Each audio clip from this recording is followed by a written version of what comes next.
Hello everyone, Agent Bravo 7 is here, and welcome to back to Northern California. As you might remember, we already flown, well, a bit to the south of this area not long ago with the Fresno event.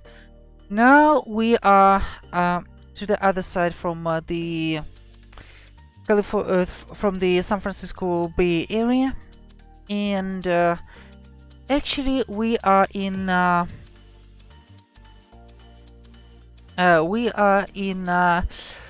of Anchor Bay. The airdrome is called Ocean Reach, and it's just a small local field. For some reason, has a lot of limitations. Let's see.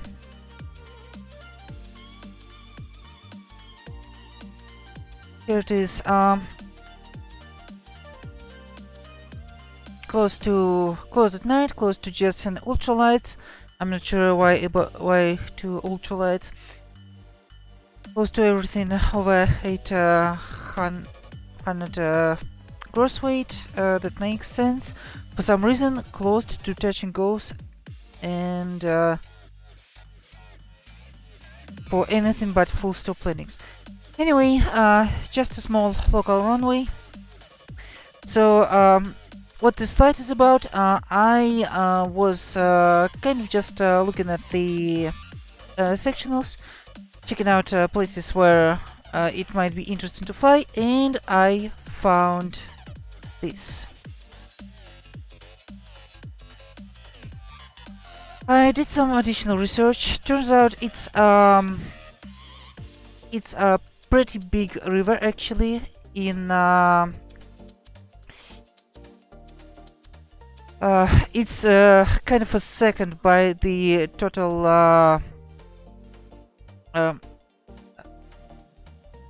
what is it by the total discharge river in the Bay Area, and well, in the vicinity of Bay Area.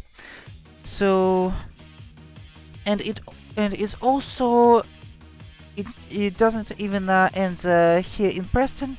It goes back. It goes all the way up to, I believe, somewhere around Laytonville. Sorry, where's that? All right, here it is.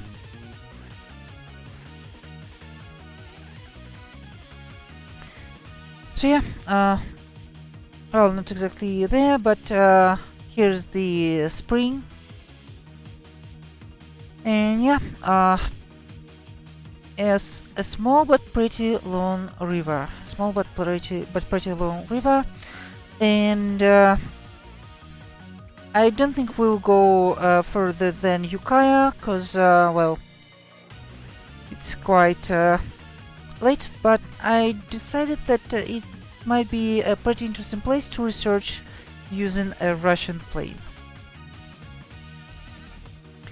So we're back in SP-30, which is again a Russian copy of Zenith STOL 701. As you might remember, one of the deepest simulations in X-Plane available, actually on par with sim coders, both engine models and other things. So without further ado, let's actually get her ready to fly.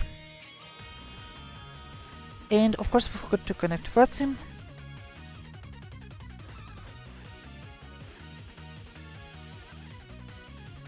Hold on. Romeo Alpha 0303 Alpha.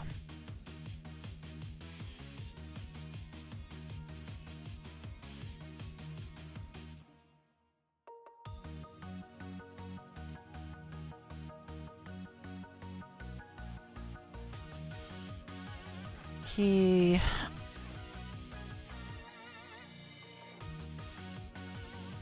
It's a land plane. One piston. And let's connect. Alright, let's do the pre-flight. And why are we suddenly lagging?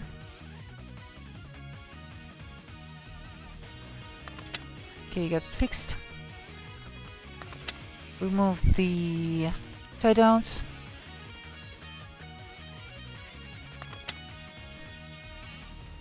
I don't think this song is really fitting the mood, but actually almost ended, so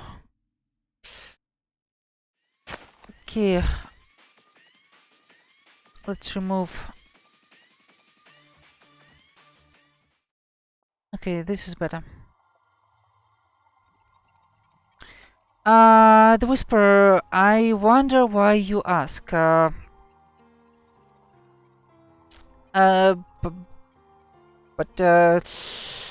Because honestly, I think this actually allows us to fly real time with those amazing locations. Anyway, remove the prop covers.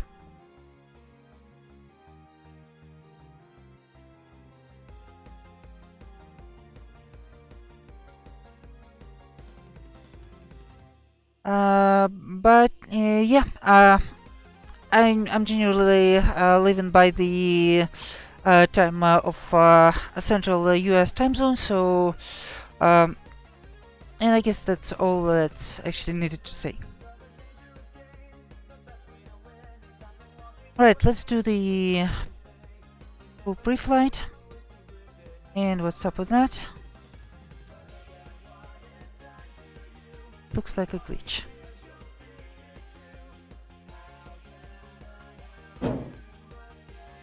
Alright, let's remove the cowling.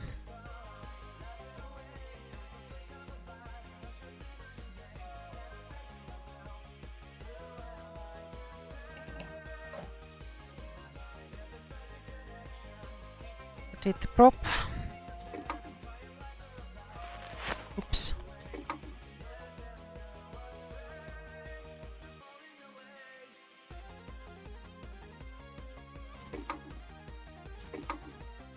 Hold on.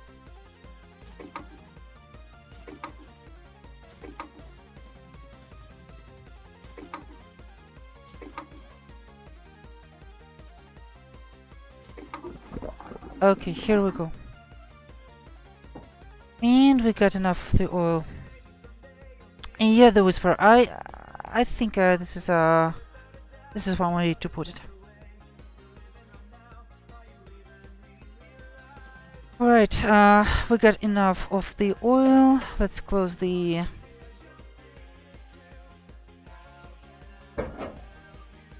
thing and continue with the pre-flight.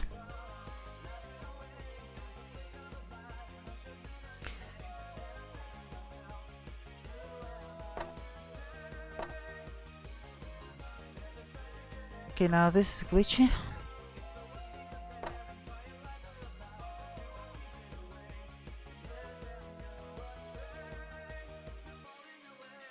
I mean, happens.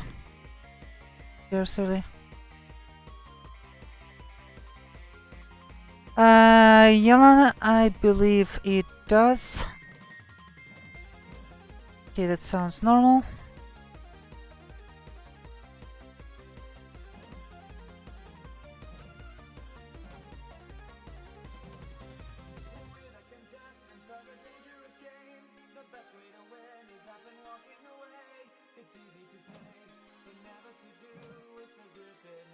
Yep, flaperons seem to be in a perfect condition.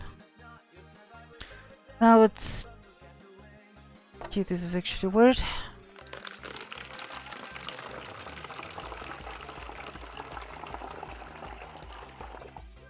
This looks a little glitchy. Stop with that.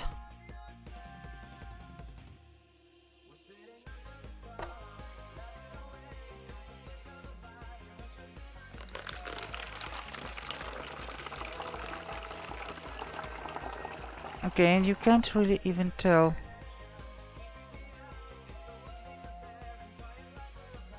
Alright guys, looks like something is out of order just a little bit. I'm gonna restart real quick.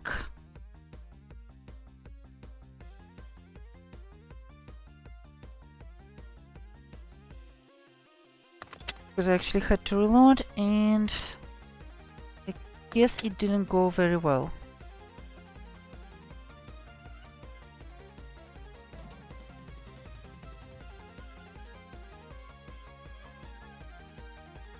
Yeah. The more complex simulation, the more possible bugs.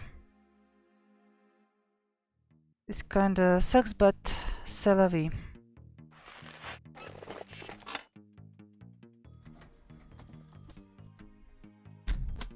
Alright, give me a second to restart real quick.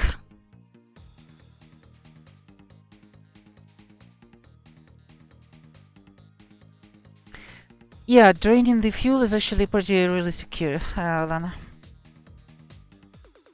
And why it's yellow? Because it's actually an automotive gasoline. It's the automotive gas, and it instead of 100 lead, it runs on premium, on automotive premium, which is, I'd say, is quite a good thing.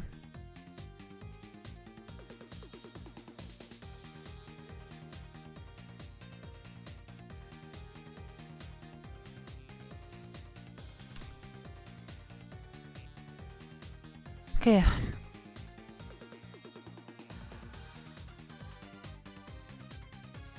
Verify the settings. Here it is.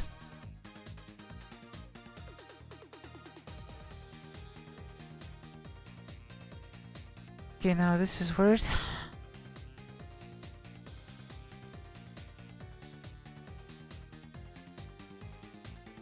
But whatever.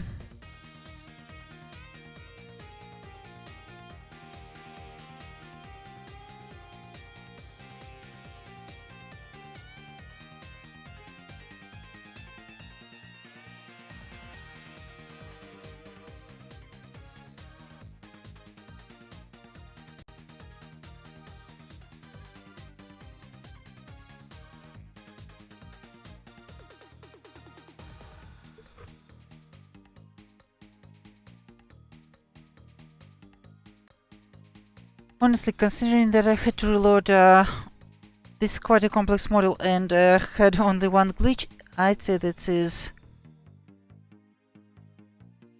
a pretty good result. Because, for example, SimCoder's plane break if you try to do the same.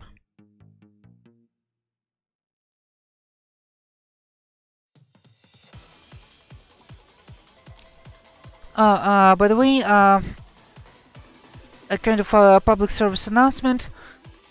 If you accidentally loaded in a SimCoder's plane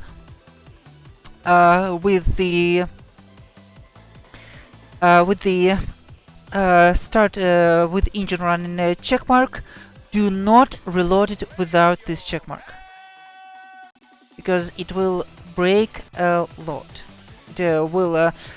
It will definitely break a lot of things in the plane, and let's say you would be not only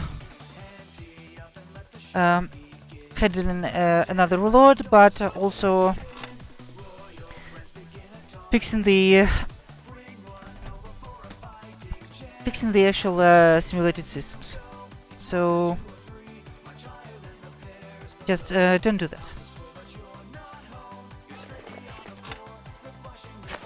Okay, take 2.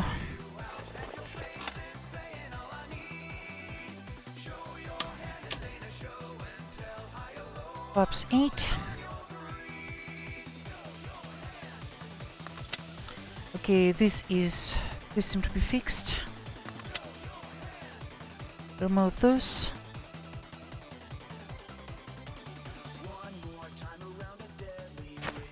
Remove the prop.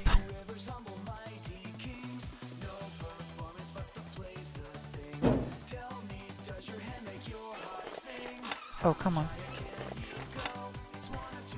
Here we go.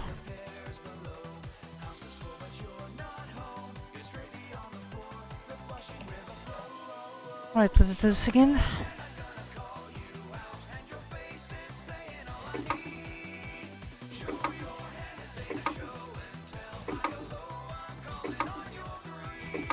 The moment you hear this gulp is when... Okay, here we go. Bloody Granny, hey, welcome aboard. Yep, we got enough oil. It's of light yellow color. Everything else seems to be fine. By the way, if I recall correctly, the cowl flaps and the other cooling flaps actually work if you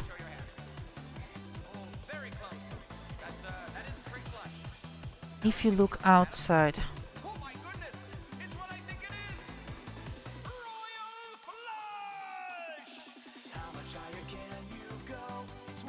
Hold on, I'm gonna try to do this.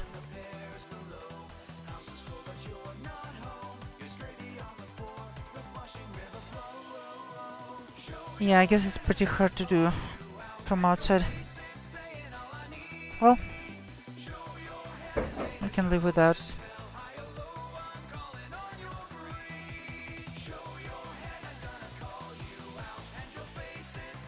Okay, let's drain the fuel again.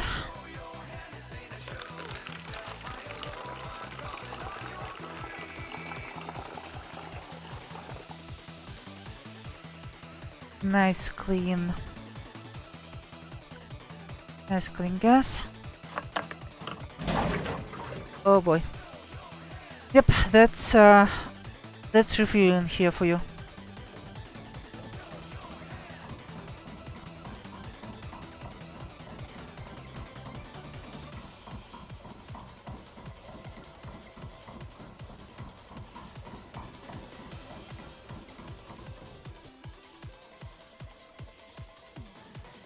Okay, somewhere around here should be the...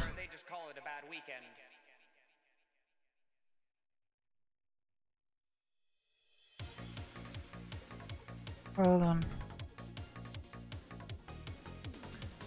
Somewhere here is the pop-up spot for the maintenance tablet. I just can't remember where exactly. Okay, here it is.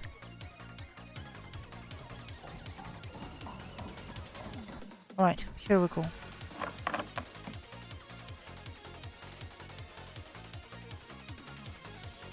Okay, here are the weights.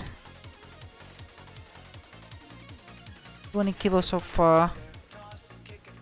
cargo to compensate for my actual weight and, well, make things a little more interesting.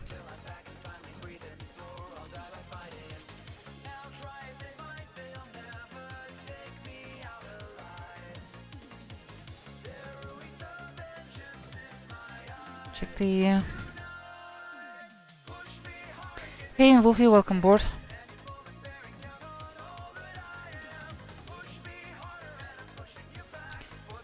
Alright, so no failures detected.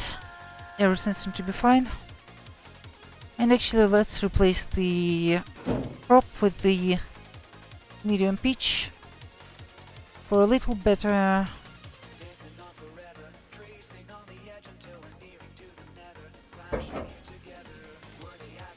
small field capability. Alright.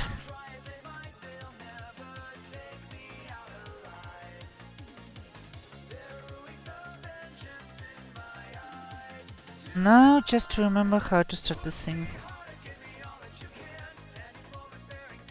All flaps closed.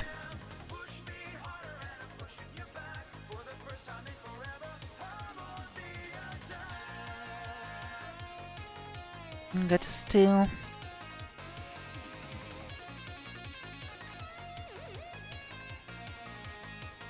some things.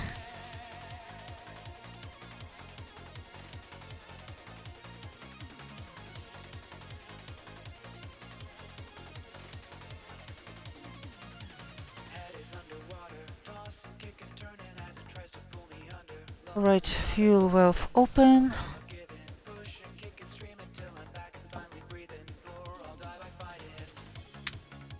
Battery on.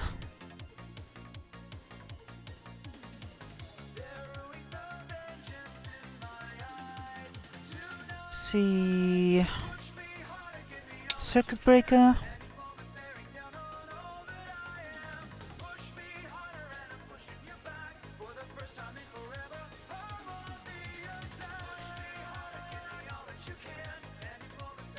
Now we got to do some motoring.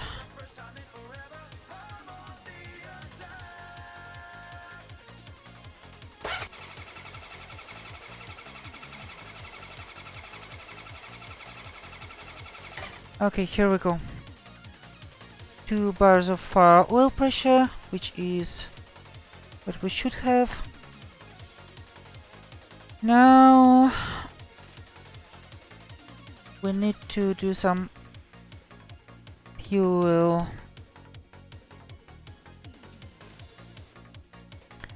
Now we need to do some priming.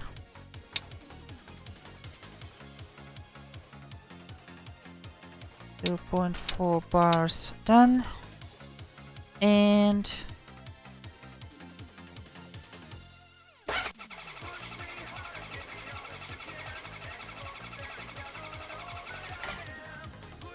nope. Oh, I'm dumb. Completely forgot about the mags.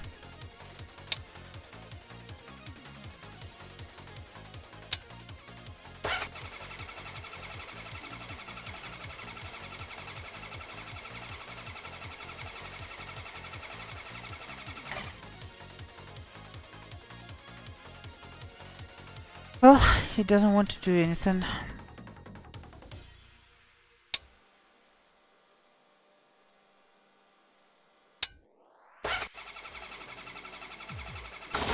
Oh, here we go. Get to do everything and in some exact order. Alright.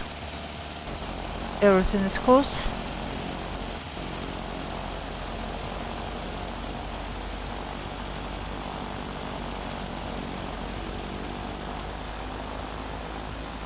Did some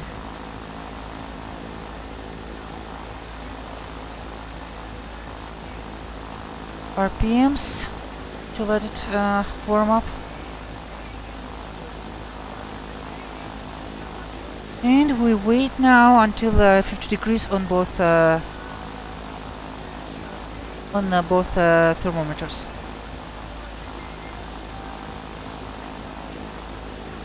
Ignition on, left on start button. What do you mean? Yeah, I actually noticed that I forgot to turn on the ignition. Yeah, this plane actually likes to make things interesting for the pilot. No, it's on, of course. Oh, why would it be off?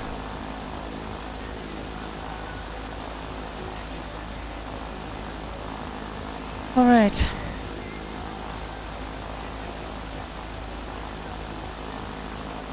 Of course, I forgot to start the chronometer. So let's do 1 minute from now.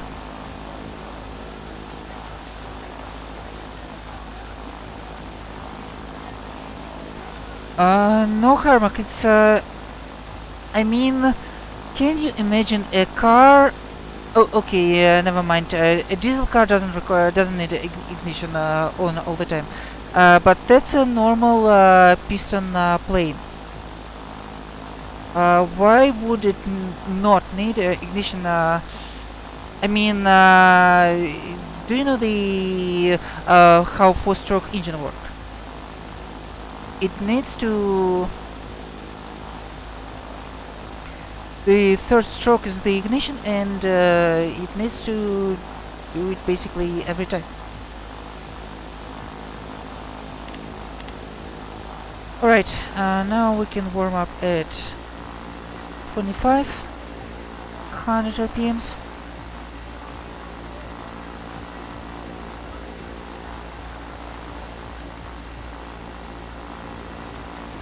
Power flaps could be opened just a little bit.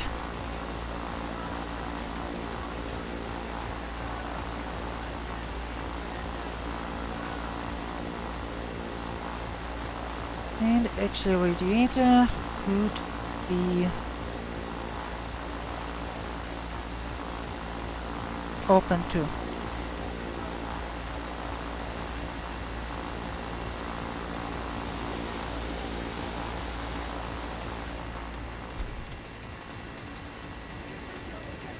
Let's open the cabin heat just a little bit to get nice and warm here.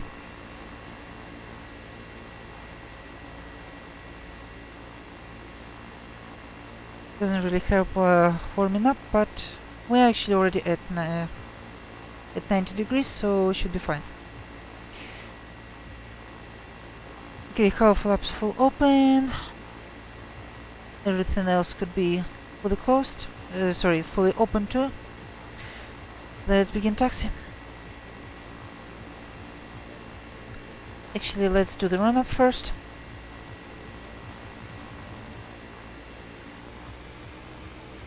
$4,000.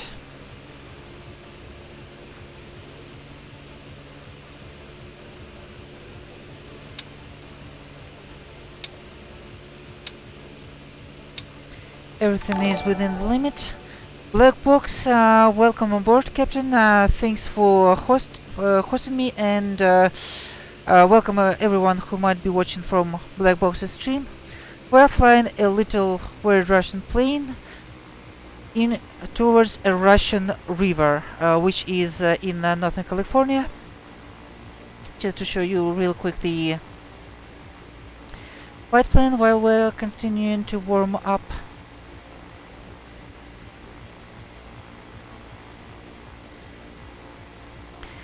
Okay, here we go. We're going to be taking off from Ocean Reach and heading down the coast, to the Russian River Delta, which is should be somewhere around here. We don't have any modern navigation means really, so it's going to be almost a pure pilotage, and it's getting even a little harder because let's say this place doesn't have much distinct landmarks, so we're definitely gonna just play it by ear. Basically, when if we notice that we made it all the way to muzzle point, that means we overshoot. From Russian River, we'll be continuing to the kinda northeast towards town of Hillsburg, hopefully following the river. If not, well, basically gonna be trying dead reckoning. And then Russian River basically runs along the 101. Here's the US 101, and we are gonna continue all the way up to Ukiah. I know this flight might look short, but our cruise speed is gonna be about 62 miles per hour, not knots, statute miles, so something around 50 knots. I think you know what it means. That means this is gonna be over an hour flight, and yeah, this is gonna get quite interesting.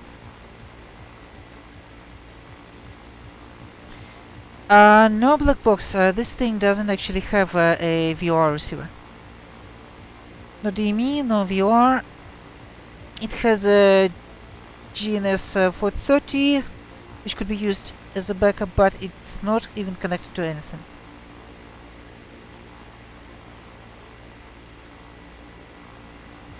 So yeah, we are slant uniform today. Right, we seem to be nice and warmed up. The oil pressure is fine. Let's now check real quick if we forgot something. Yeah, I'm reading the...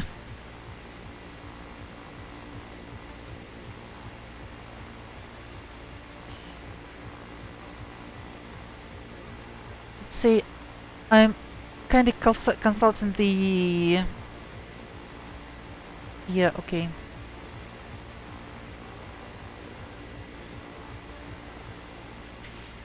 I'm getting consulting the manual still, because this is the second time basically I fly this plane. Right, the ocean reach where we are, elevation is about 900 feet, so 940 as a matter of fact, which is about this. That will give us our altimeter settings. No fancy stuff like automatic weather observation or anything.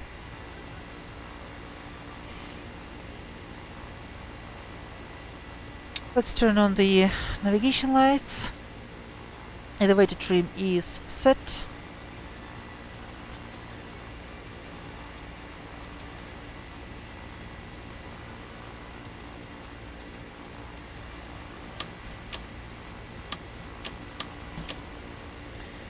Okay, checking the flaps. Actually, flaperons. And now let's do this thing. As you might remember, this plane doesn't have anything resembling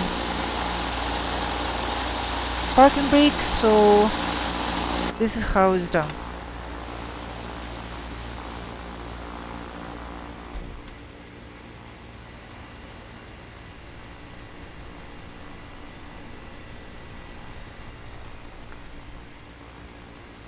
And right, we forgot something.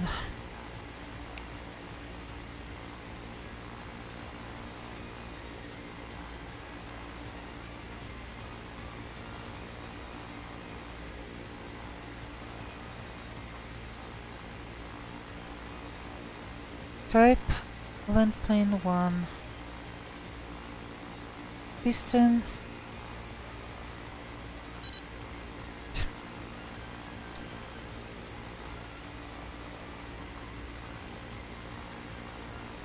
okay, I know what I forgot.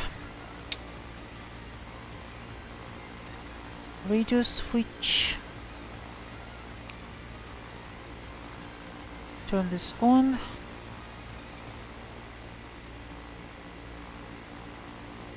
One to 2.8.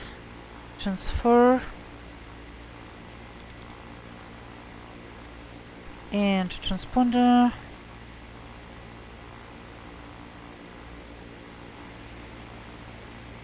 Okay, this is test, this is alternate mode, and here we go.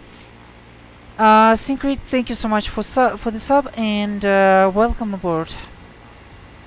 We are doing some pilotage on VATSIM, trying to find Russian River in northern California. Alright, ocean reach traffic, experimental, blue experimental, taxi into runway 31 for right downwind departure, ocean reach. Okay, let's do this.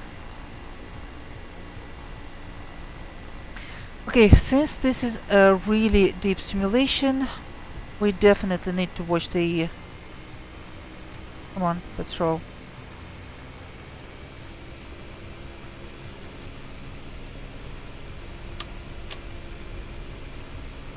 Okay, here we go. We definitely need to watch the temperatures and yeah.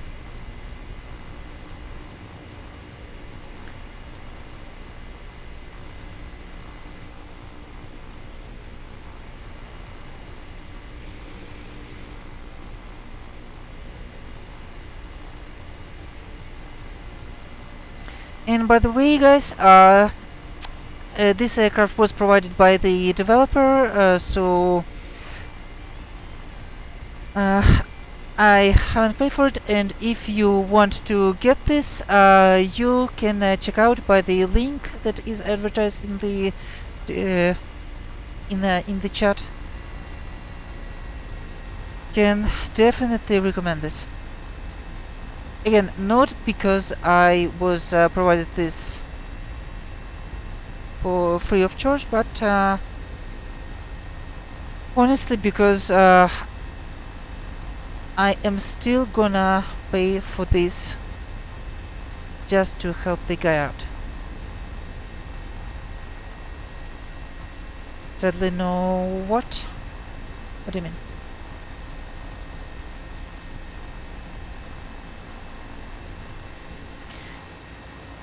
Okay. Ocean Reach traffic, Blue Experimental taking off runway 31, right cross wind, right downwind departure, Ocean Reach. Oh, okay. Whatever.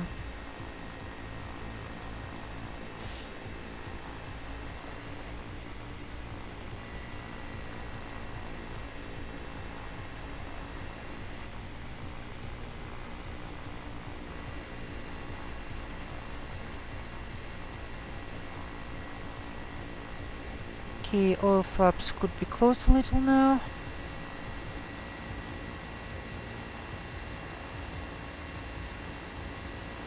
Looks like an insanely what are you trying to say?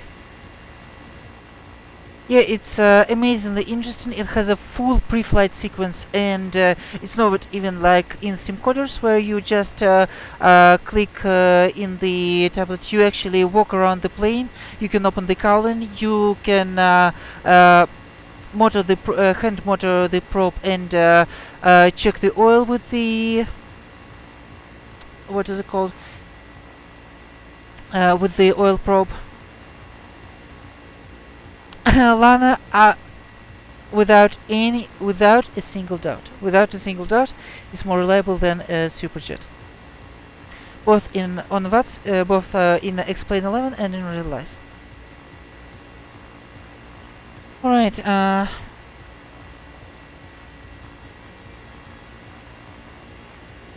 Everything seemed to be fine. Run up is done. Flaps. Flaps.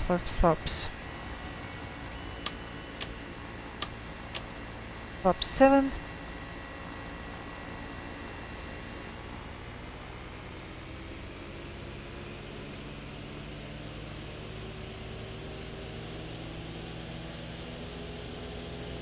.500 RPMs.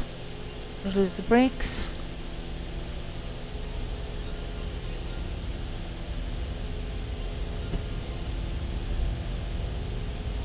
Airspeed alive. 40. Rotate. And off we go.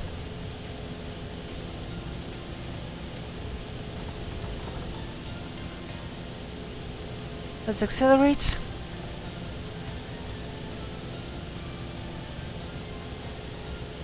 And of course I forgot to start the clock. 50. Flaps coming up. We are already at 100 feet over the field. The altimeter is actually pretty interesting because the large numbers are thousands of feet instead of hundreds. And here's beautiful Northern California to you.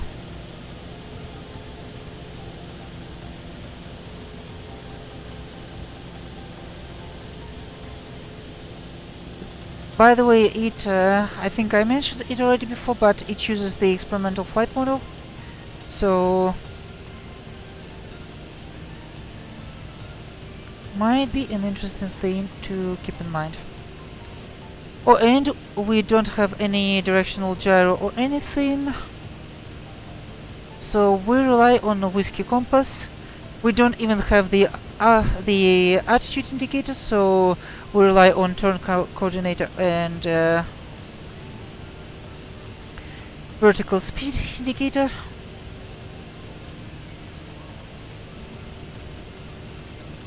So yeah, here we go.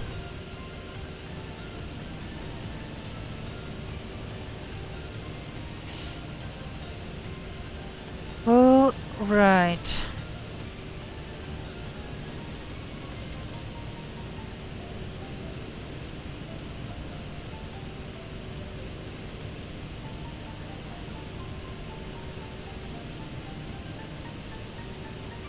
Okay, this could be open and cowling could be closed.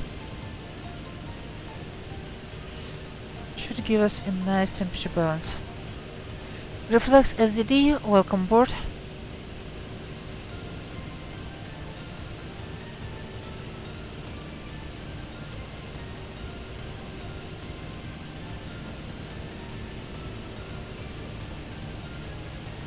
Okay.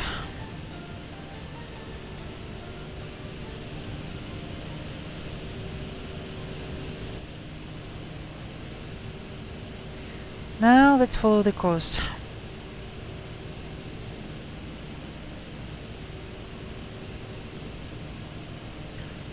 Ocean Reach traffic, Blue Experimental, South Departure, let's call Ocean Reach.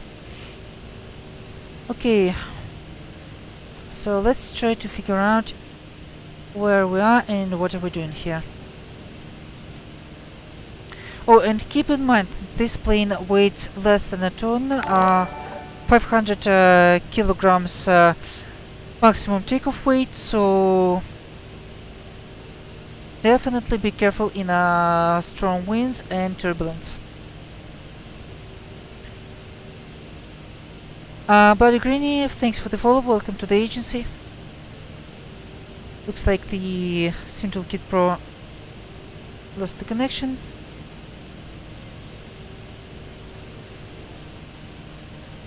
And unlike Project Fly, we can actually get it fixed.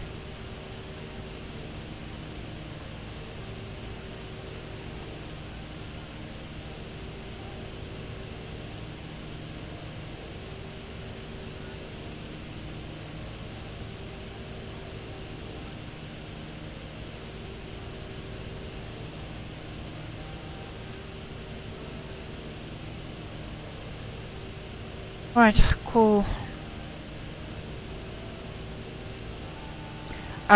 Yeah, Syncrate, I'll tell you more. It has the... You can actually install this sprayer, refill the the plane with fertilizer and do some spraying. And spray changes the aerodynamics, changes the weight and balance, and has a nice visual effects. So definitely can do this. Keep in mind that you have watched almost everything in this plane simply because, well, stuff tends to break.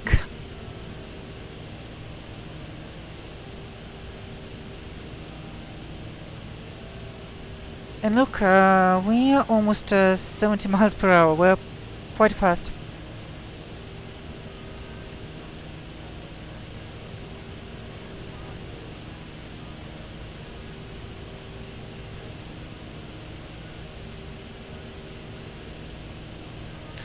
Alright, speaking of, I mentioned pilotage, which I'm not really doing.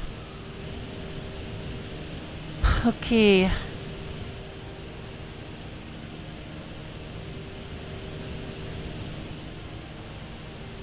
Somewhere around here should be a little private field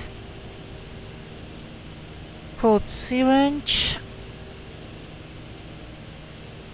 Also looks like there are small towns all the way down the coast, so which one is the start point we are looking for? I can't even really tell.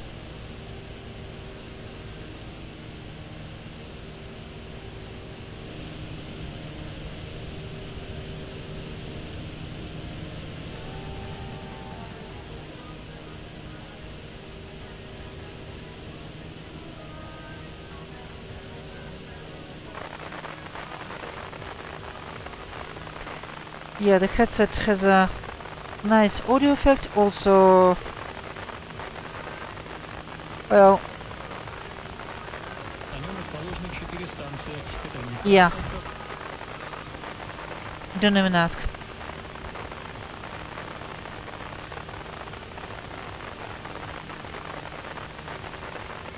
Let's try to set this squelch.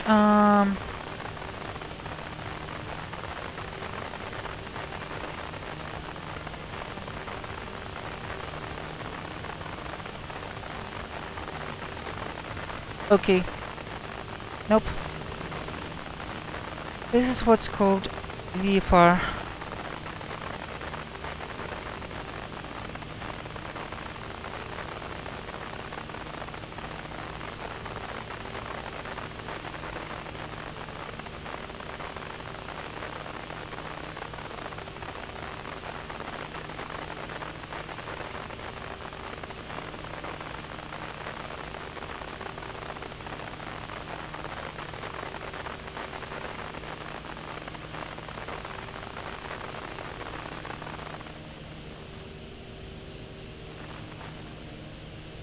Now we can just do this.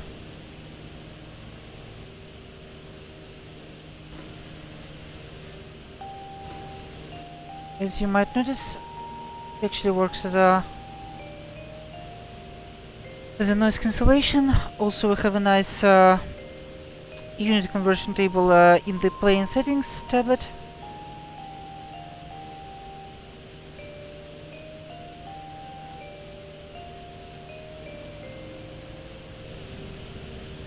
Right, let's see. Let's try to figure out where are we. Some temple.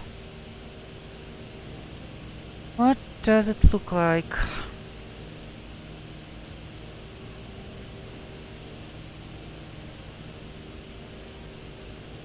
Okay, got some rocks out there.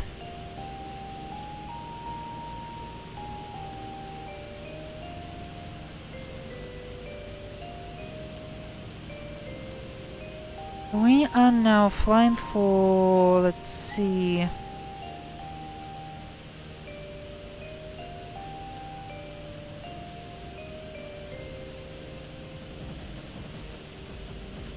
ten minutes, 60 miles per hour. That means we've flown approximately 10 miles. Yeah, that's not much. Yeah, there are definitely some rocks around the area, but can't really tell what is what.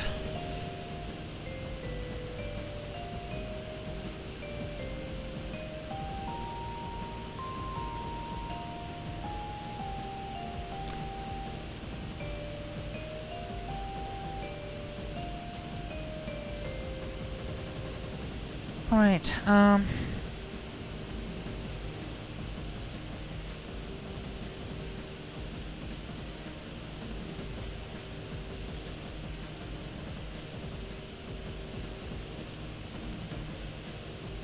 by the way, this plane has a very interesting autopilot.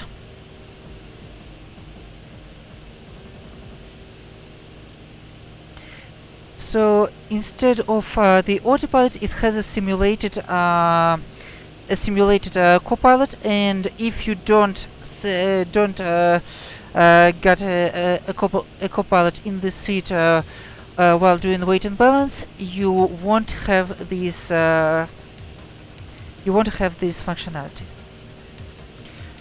But since we now have this cool guy, let's give him controls.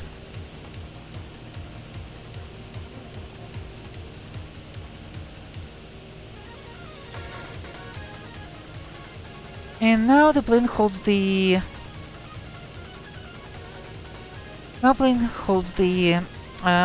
altitude, course, and well, basically keeps the level flight.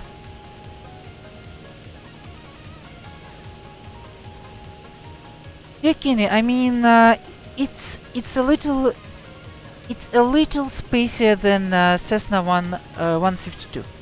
It's a little spacier than Cessna 152. So, but it's lighter and honestly, I would say a bit less capable. Okay, let's take controls back.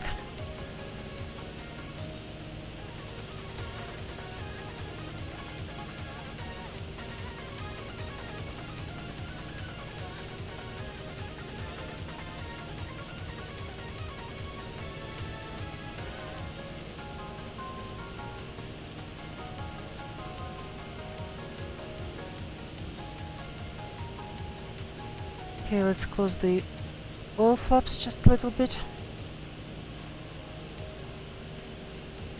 Okay, it feels like a little bit of turbulence.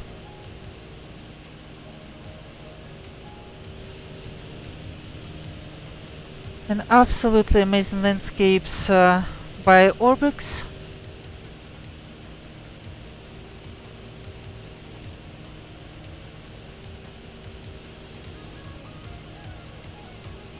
Honestly, this is the situation where you feel like just landing literally anywhere and asking the locals which town is that. Yeah.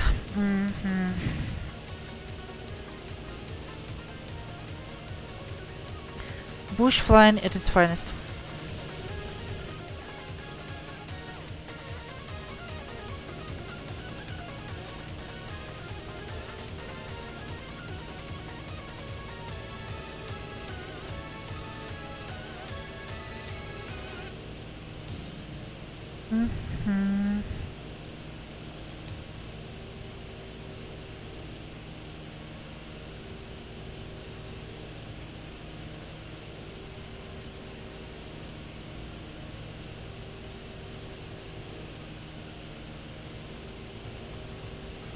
Also, like I mentioned already, this plane really doesn't like strong winds, so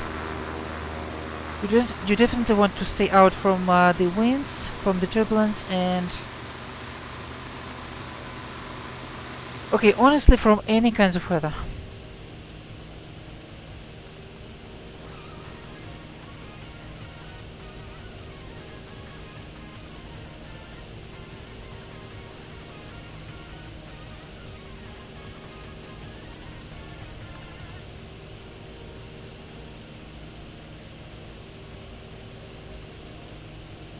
Because trust me, most likely the kind of weather that might, let's say, that would make it a little sketchy for 172 will basically kill this plane on takeoff, so you really don't want it.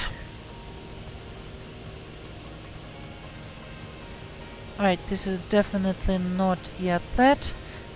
And I have a feeling this is the salt point.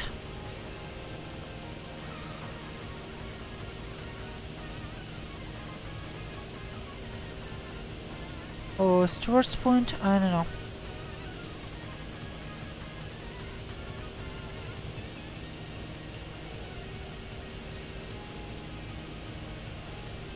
Alright, so the approximate time of flight should be, let's see, 28 miles, 28 nautical miles, which is approximately 40... No, not 40, approximately 35 static miles, which means half an hour of flight. Half an hour of flight, and I think this is basically... We are at 15 minutes now, so yeah.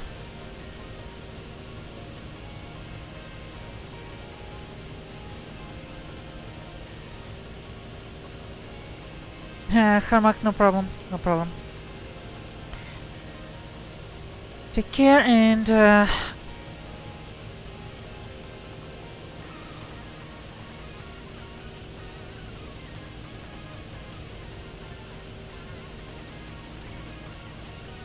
thanks for stopping by.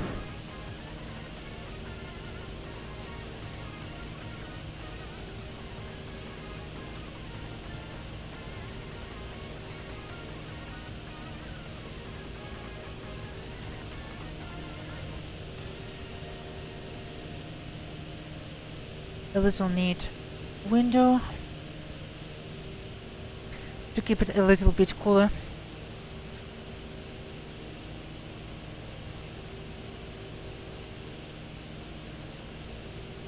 Hey Reflex, welcome back.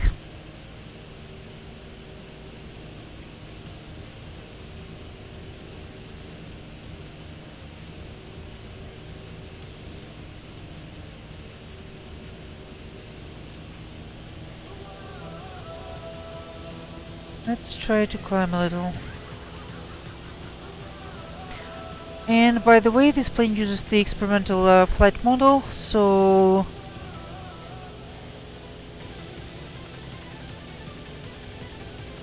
definitely a little more interesting than most of the X-plane aircraft.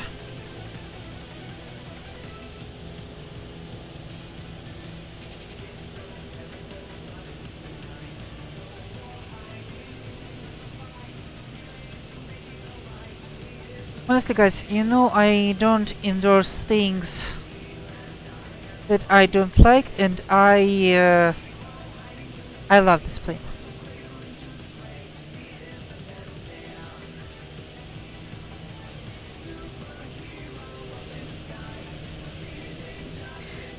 Okay. Again, the reference time is half an hour, and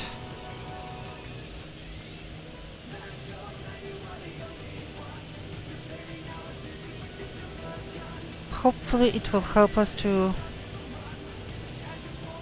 figure out. Yeah, and I believe it's also with a discount now. $35 instead of $40. Yeah, and Wolfie, that's the perfect way to put it.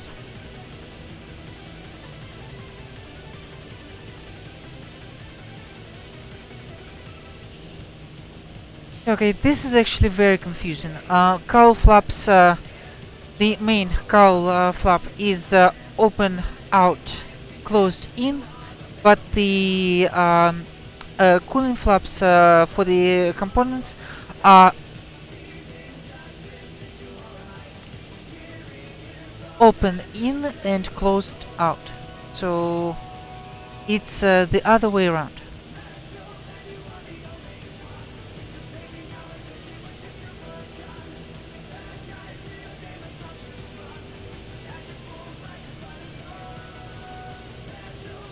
Alright, everything is in the green again.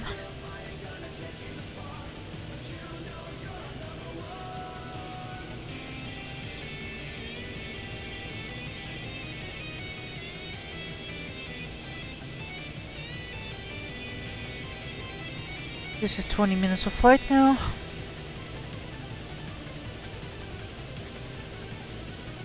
I like the car style.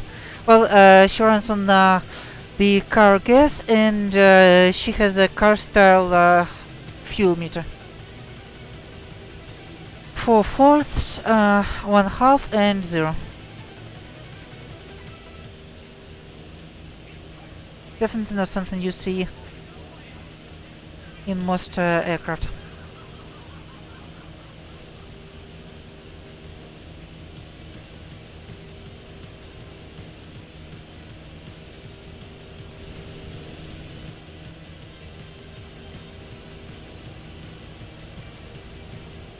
Yeah, sure. Here it is.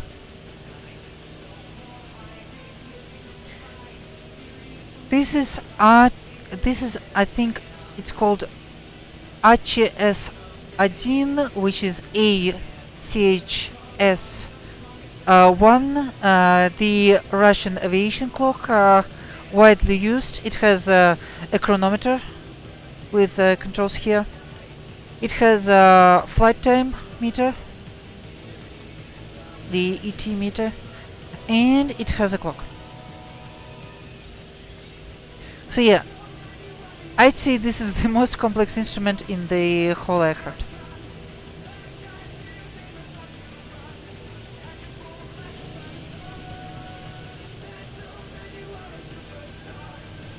Alright, since the Russian River should be one of the biggest rivers in the area, we are hopefully unlikely to miss it. And I'm saying hopefully because without local knowledge, you can imagine that it can be a bit tricky.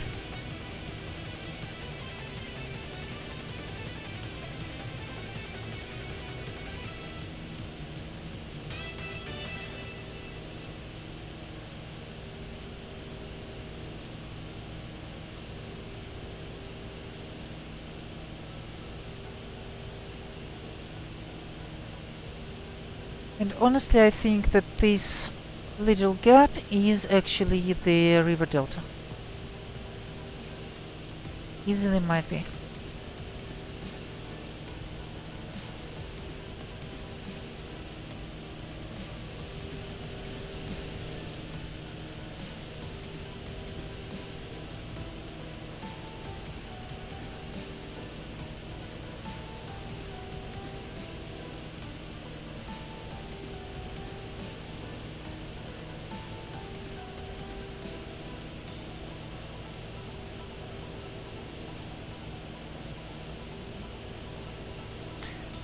Black Box, thank you so much for continuing this up from SimCaesar. Welcome, welcome to the Investors Club, and thank you so much for your support.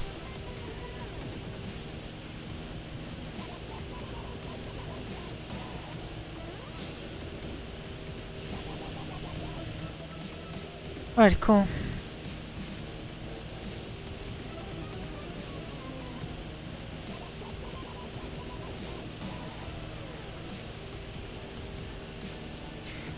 Yeah, by the way, the history behind the Sir emote is that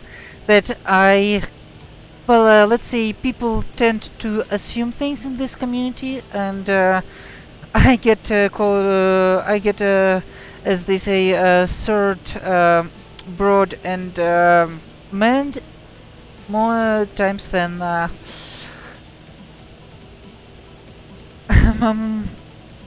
let's say a little more than actually I think should happen. So I decided to make this little joke as a kind of reaction to that.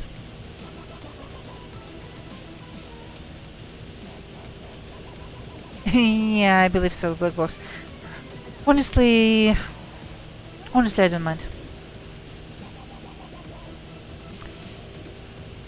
Anyway, that actually looks like the river. That means that the town we just passed was Fort Ross, and we can't see anything because, well, amazing rear visibility.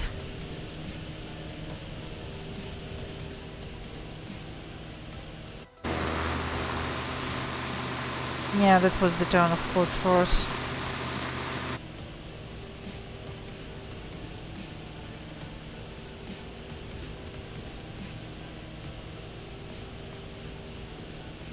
Really need to watch the gauges in this plane. Also, right now, honestly, those cliffs, following those cliffs is a little too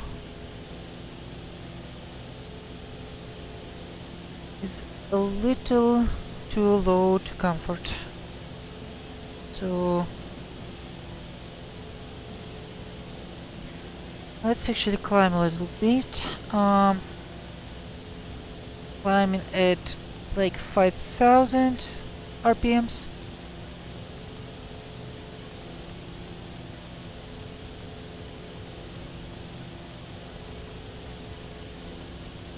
Come on.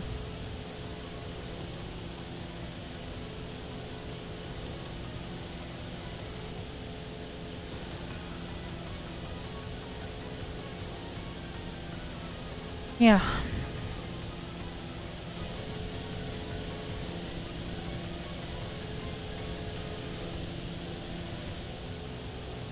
Because if anything happens, we won't have any emergency landing sites here. So let's climb just a little bit to be, should I say, on the safe side.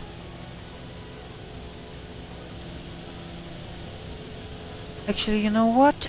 This actually might give us a nice reference.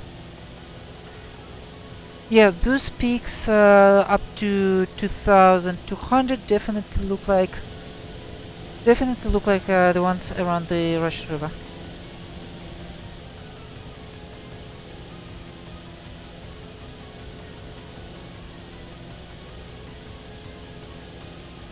And let me see. This actually looks strikingly like Muscle Point. I think we can actually swing by it. 757 Spy, hey, welcome aboard. Dave, I think we're about to find it. Welcome aboard. Because trust me, 30 nautical miles in this plane is half an hour.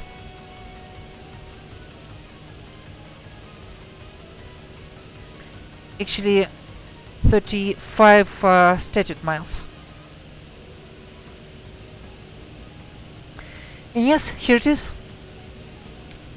Alright, guys and girls, behold the Russian River.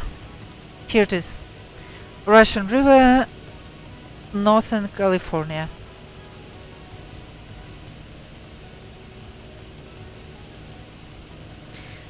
Dave, definitely, because considering how fast this plane is, I think it's gonna take a while.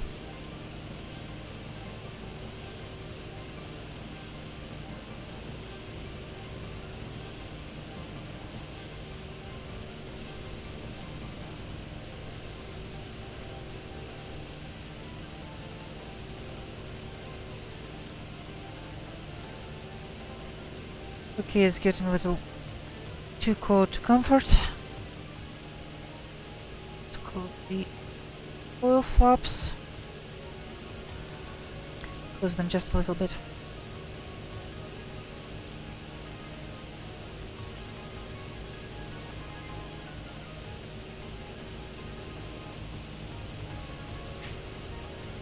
You know what, actually, since we found it, let's swing by Muscle Point. This little peninsula. Actually, a couple of peninsulas.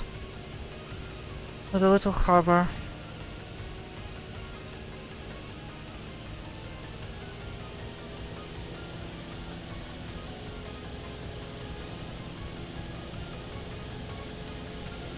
Actually, I wonder how fast we can cruise.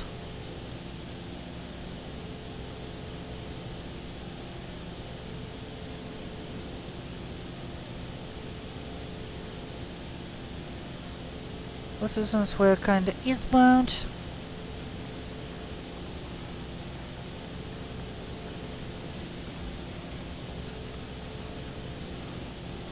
might be a good idea to climb to 3,500. But we're basically alone, so... Oh wow. It was getting a little too fast. Open, open, open.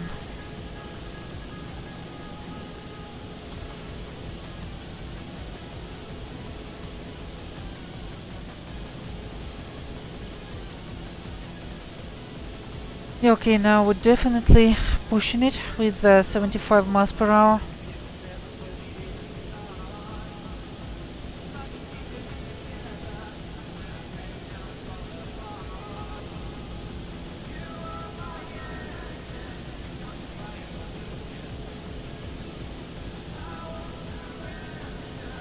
The cylinder head temperature is barely within the green band, so yeah, this is getting a little interesting.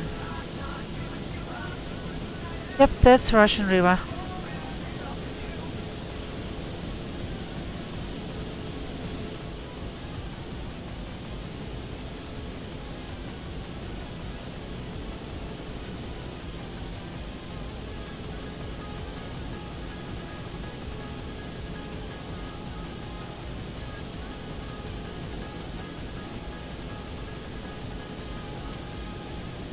Okay, honestly, Kodak is a great plane to make from from A to B in the bush areas, but this plane is great to just fly and sightsee.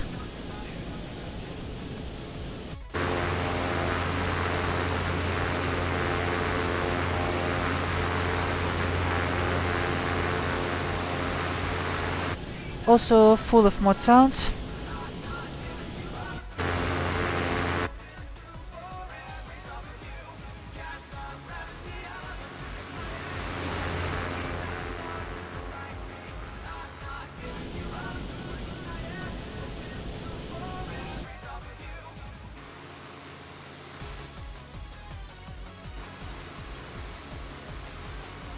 There's a kinematic camera.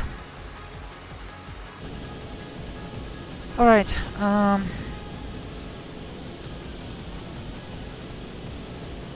coming up on town of Salmon Creek.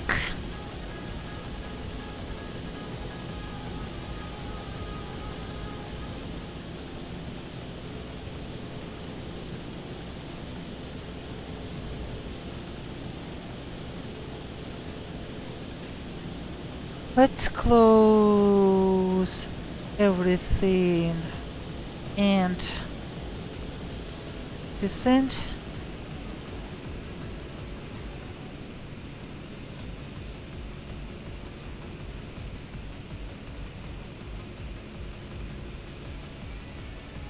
Oops, this is getting sketchy.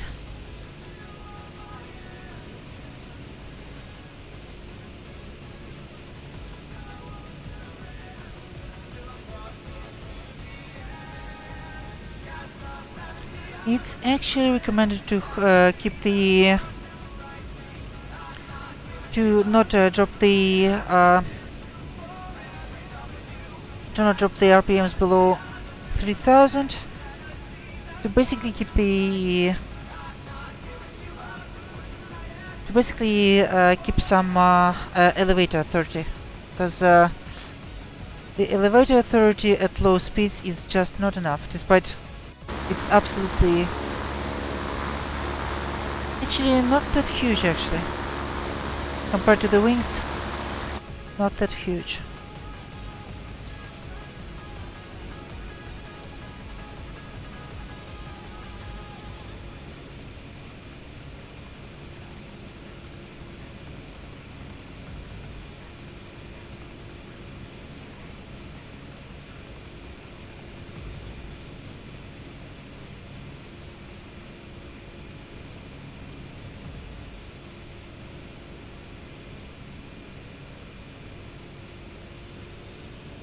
Alright, here's our 1500, give or take.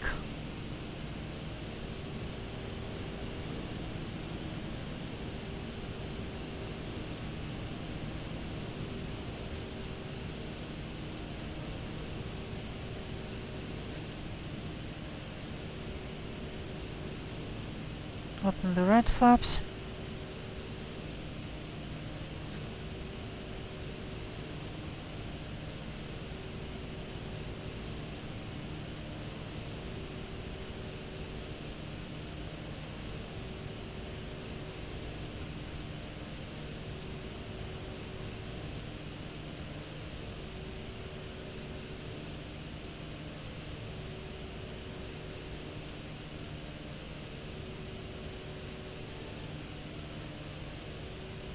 And it says there's a golf course somewhere on the other side.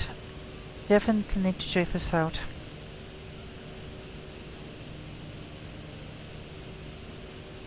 John Fly would approve.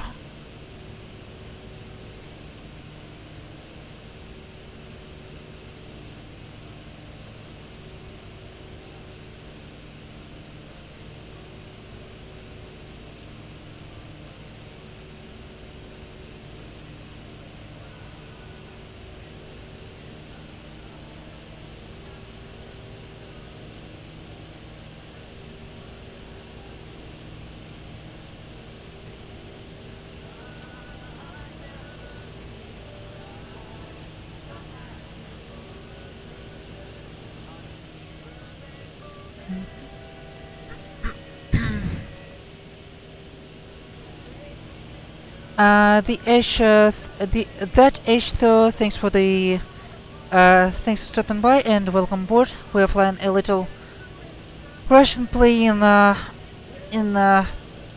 we'll be soon heading towards Russian River in Northern California, so welcome aboard. And thanks for the follow, welcome to the agency.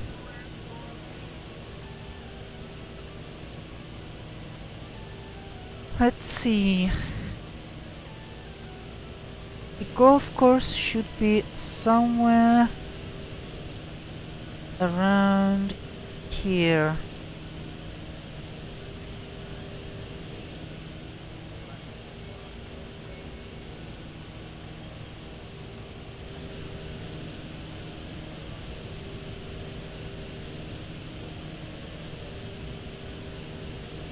Yeah, that does that resemble a golf course to you? Yeah, I think it does. Yeah, that's the bunkers. That's the greens.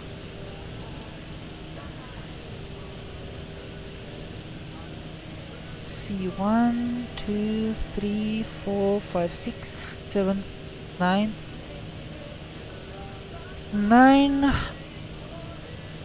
9-hole course. Not bad. Wait, actually, 1, 2, 3, 4, 5, 6, 7. I think it's a full 18-hole golf course, so that's interesting.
Okay, maybe it will allow to warm up the oil a little bit. I mean, it's fine, but kinda cool.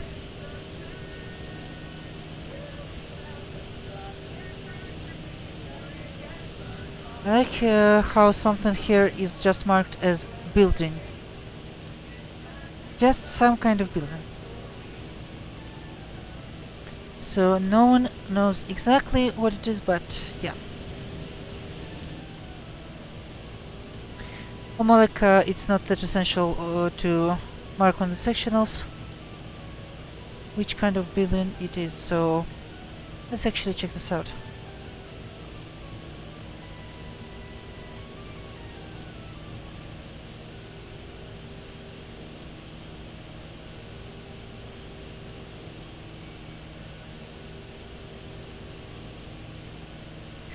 Also, again, the fuel isn't an issue because if we need, we can just land at any gas station and grab some premium, and she'll happily run on it.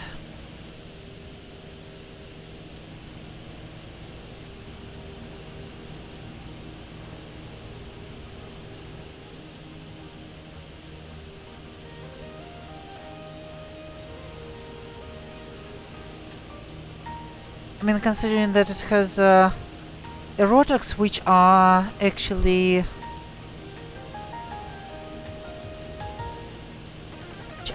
really close to the automotive engines. I mean, just look at these RPMs.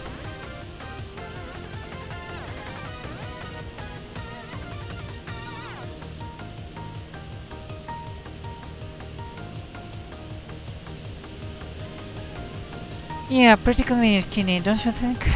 Don't you think? Okay, so that's the building, and I'm not even sure what in the world is that. Looks like some kind of a little resort, actually.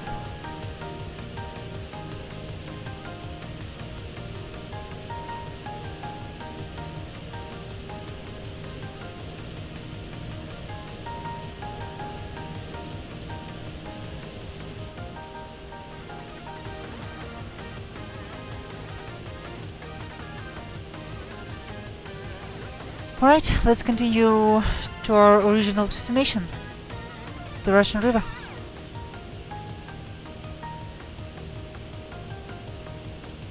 Or should I say target, because destination is more like... The destination is more like... what is it? Yucca, maybe. Possibly. If we'll make it there.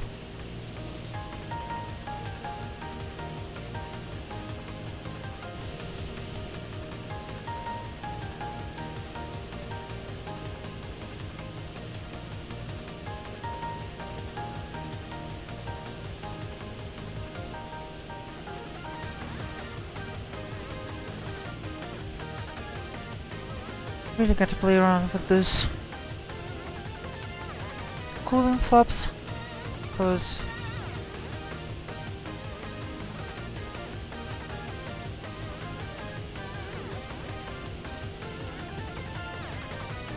this is definitely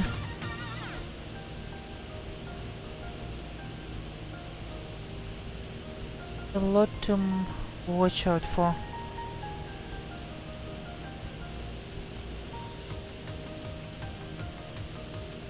Right, bye bye Salmon Creek.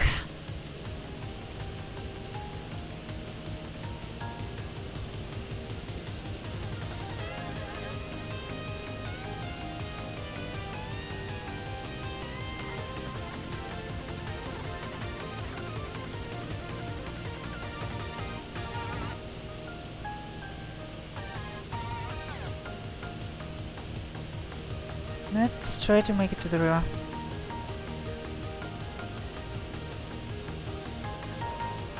The rest though, yes, of course, and it's not just a sea, this is the Pacific Ocean. Because we are at the North Californian coast.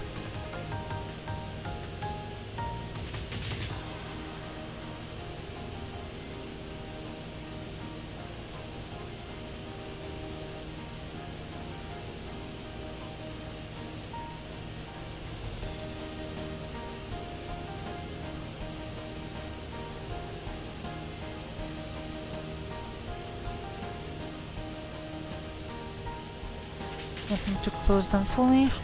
I'm gonna close them fully.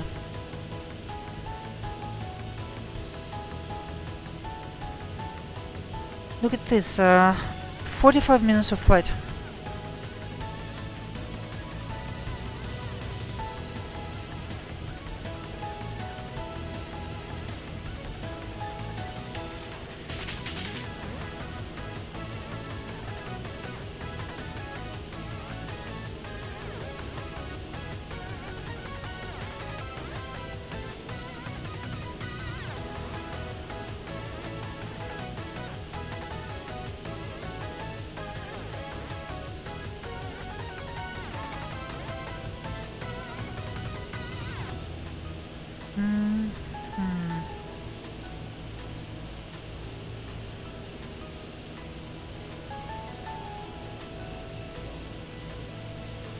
I wonder if that is the river.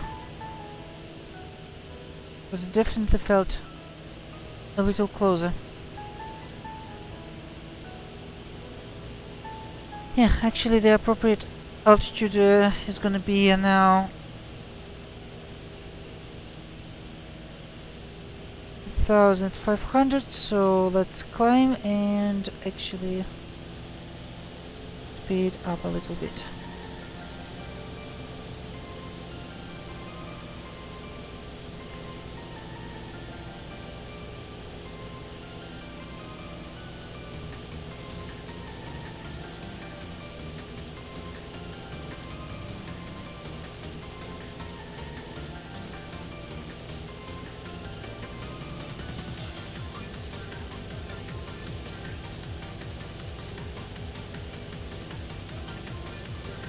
Yeah, that's quite a climb.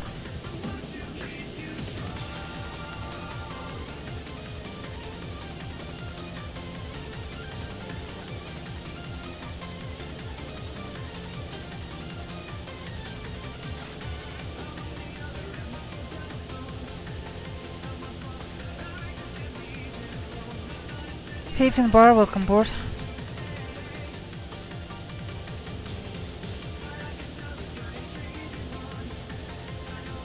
Alright, that looks like the river.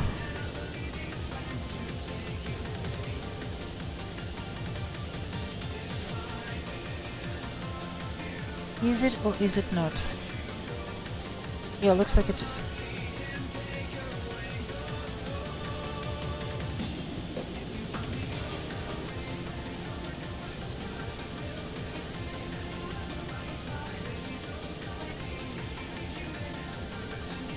Yep, here it is. Let's follow the Russian river now.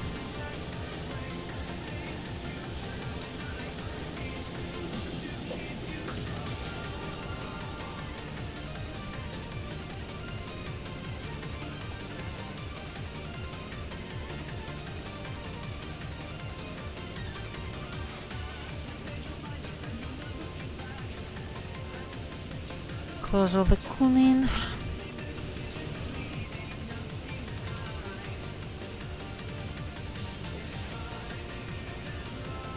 Here's the river where it meets the ocean.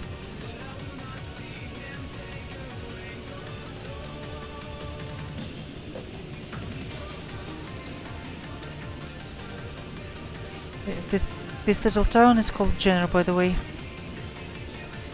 Jenner. And here's a little island. It's cute.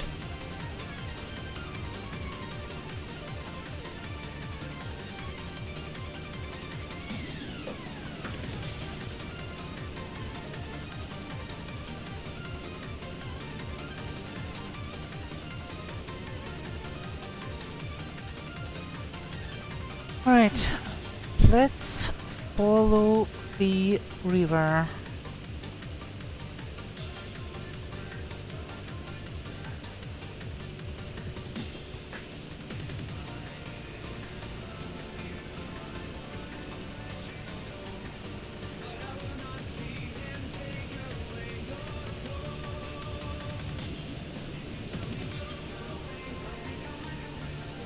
There's the road running on it. Right.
Okay, that looks like the town of Monterrey. Maybe already Bourneville, I guess. Bourneville, I think. And it's gonna be Rio Nido.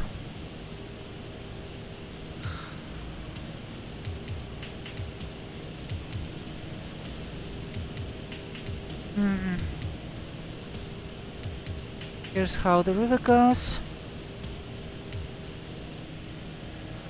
Makes this little bend.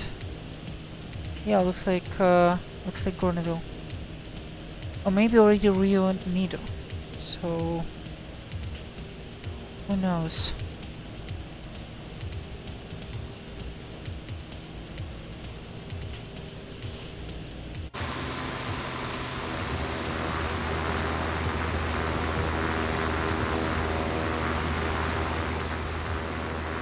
Can't really even tell.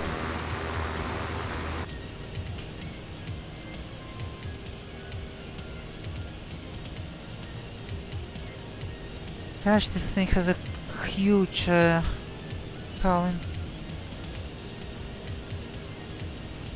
Huge engine bay.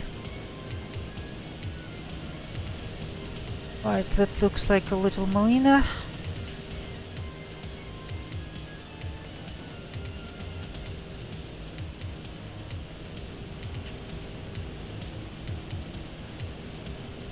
And that looks how the river goes.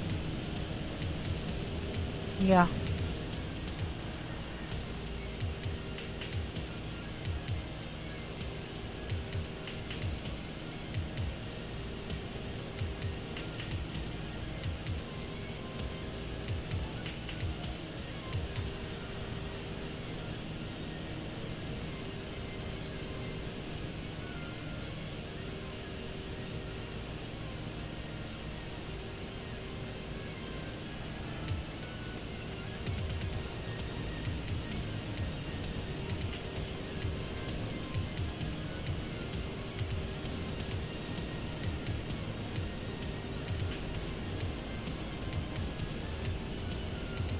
What I know for sure is that the river joins at some point the 101, which should be perfectly recognizable. Okay, watch for the terrain clearance.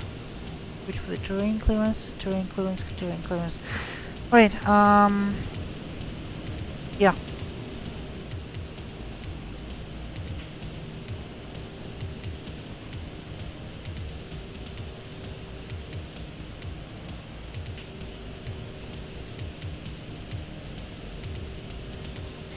I know some people think that Orbix trees are a little too saturated or something like that. I don't know. I like those bright colors. I like how they look, and I don't think it's any bad at all. I think they honestly look gorgeous, especially for the visual fine. Is this still the river? I think so.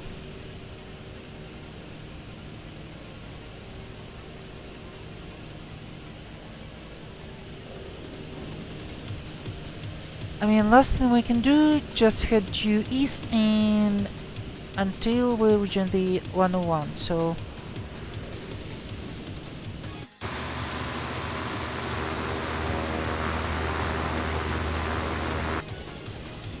Right, interesting.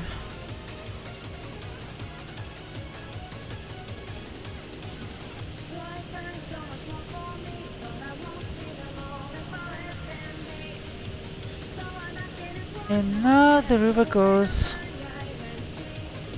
Yeah, it's quite windy, isn't it?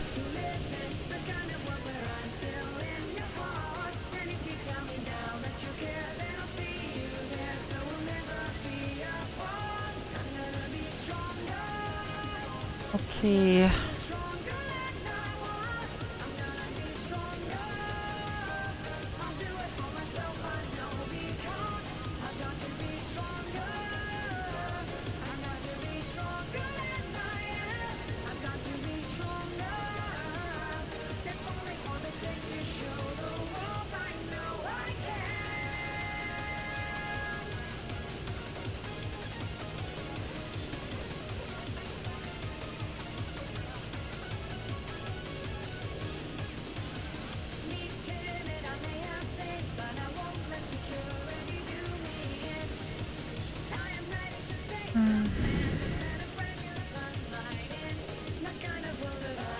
Oh, right. Someone here should be turning.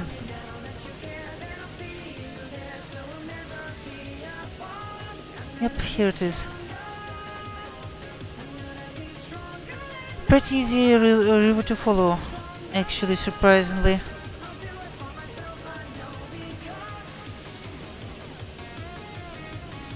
I mean, the second largest river in the Bay Area by the yearly discharge, so yes, it makes sense.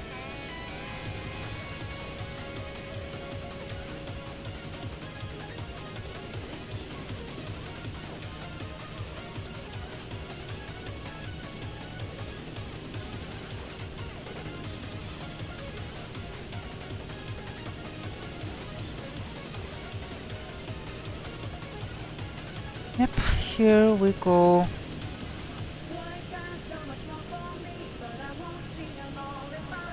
Also, by the size of it, I think it's already Healdsburg. I don't know.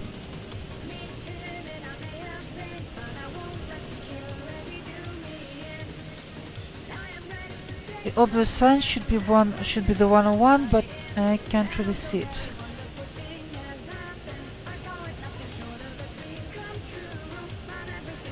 Oh, actually, is that it? I think this is the 101. I think this is the 101. Right guys, so welcome to Healdsburg. There actually should be a little airport in this town.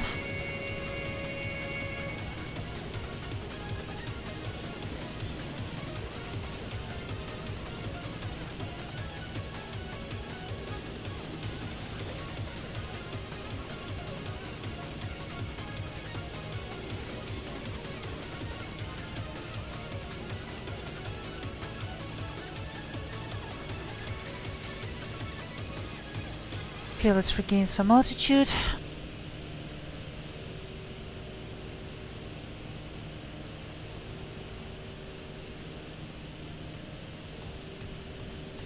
For terrain, if no other reason.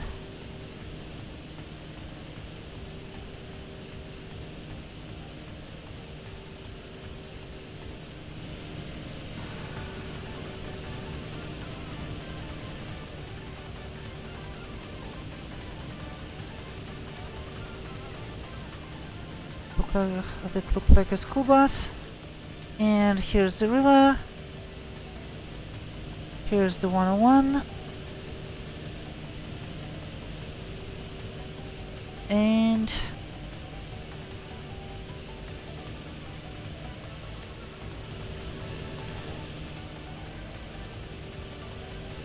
my goodness, this is honestly amazing.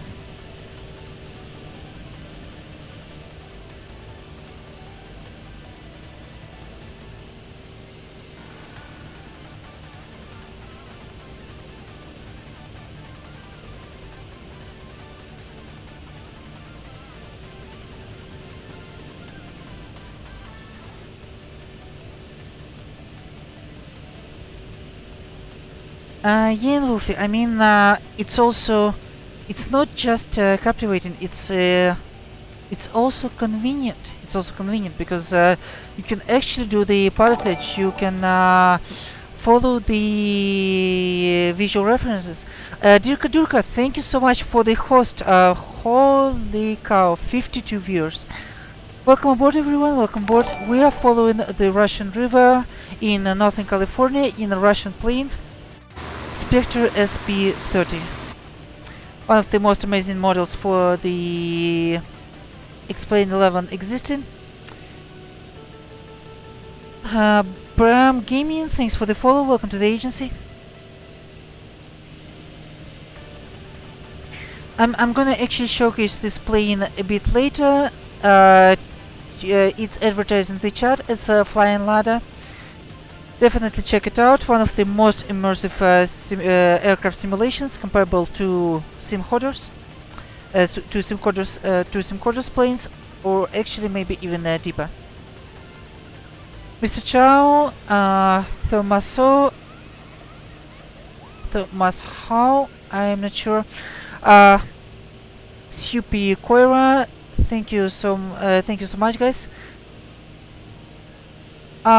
Actually, I wouldn't even call it an ultralight. I think it falls into the light sport category, but it's not an ultralight. And now 757 Spy. So we got a host of 52 and now a rate of 52. Oh my god. Everyone, welcome board. Welcome board. And I think I'm losing the visual reference. This is the 101. Let's not hit the terrain. Yeah.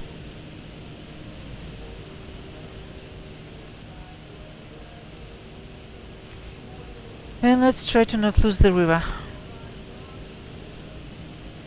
Yeah, Chiba Flight. This is for every case when I was misgendered on the stream, because people love to assume things without checking them first.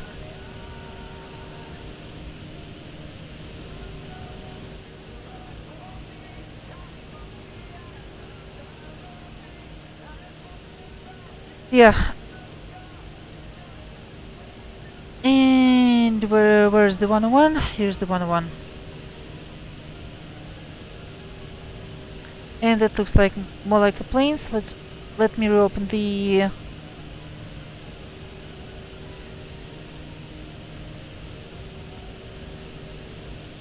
Let me reopen the sectionals real quick. And for some reason I haven't seen the airport yet, so let's try to find the airport. And I think we lost the river.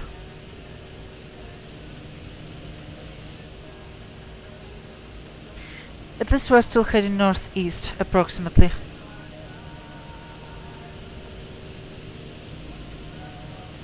Approximately.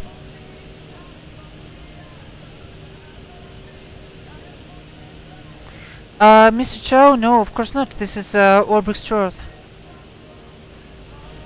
This is Orbix True Earth, and I actually use Orbix Terraflora, so I have those trees approximately around the world.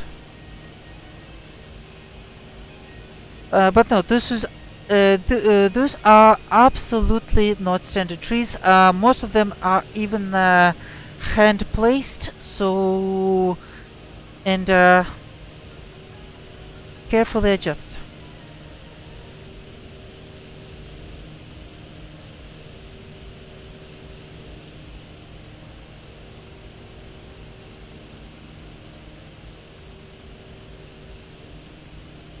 Okay, let's try to figure out the location now. I wonder if we passed the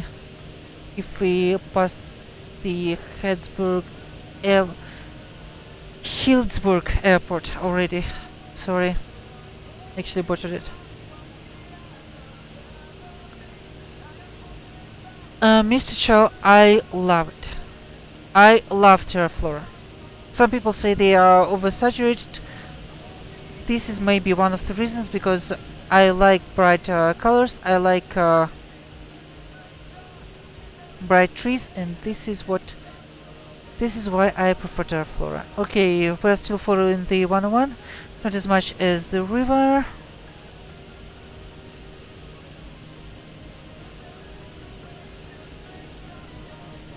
Let me see. Let me try to record the visual. Oh, here's the river.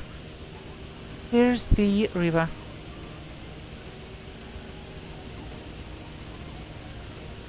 You want to keep X0 just change X0 forest with Terraflora. RT, actually, to use the X-Europe forest with Terraflora, it's actually pretty easy. You just put the Terraflora above the X-Europe. Also, you can to make it even more convenient, you can put X-Europe above. Sorry, you can put some additional adjustments for Terraflora into the X-Europe configuration file. Into the Terraflora configuration file, but it's absolutely not necessary. And I did this. You can just ignore that. No problem.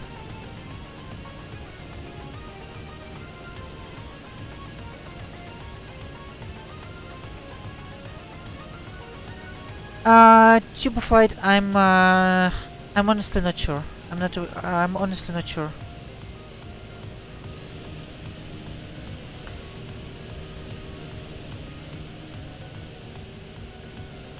Okay. Where the hell are we?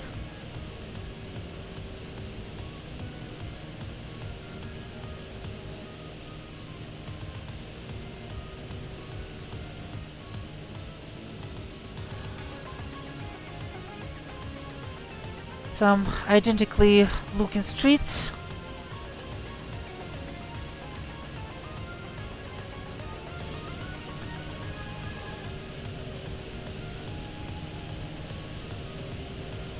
Okay, I think this is the 101.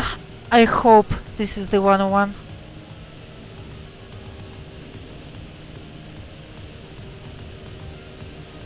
Because I swear to God, if it's not the 101, I have no idea where we are.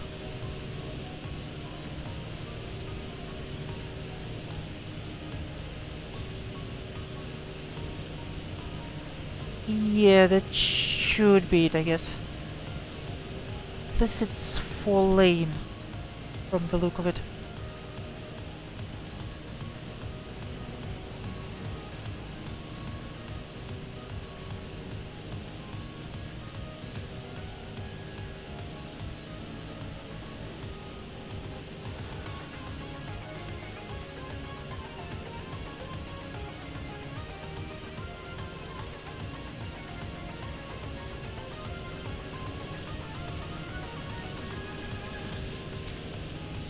Actually, another reference should be some big lakes to the west from Cloverdale.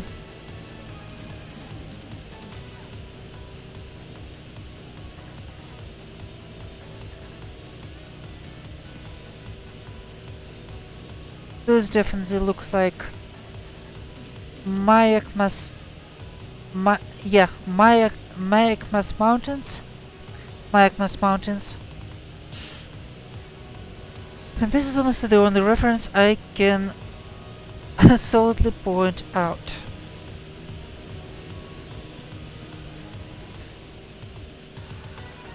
Because everything else is not really.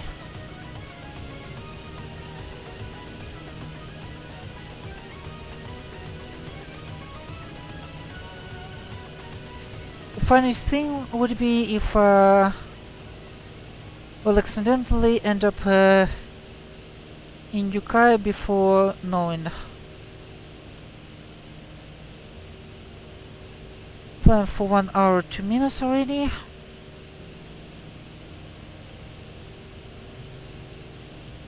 Oh my god.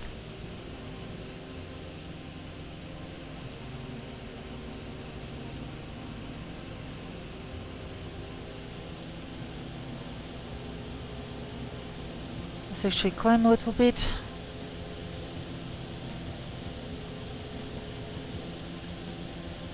A couple of uncharted bodies of water.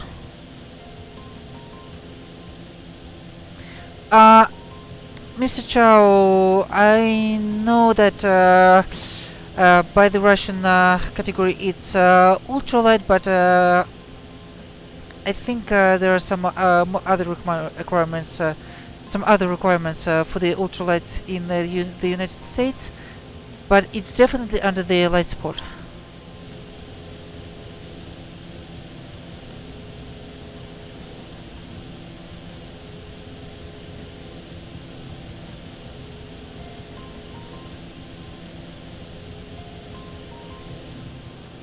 But maybe an ultralight.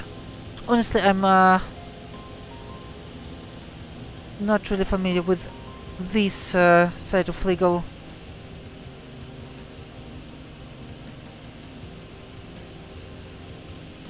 This legal confusion, should I say?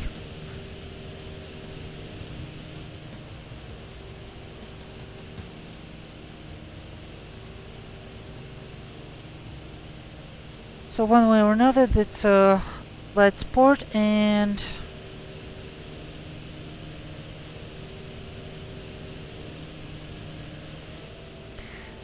So let's just treat it as a very light aircraft.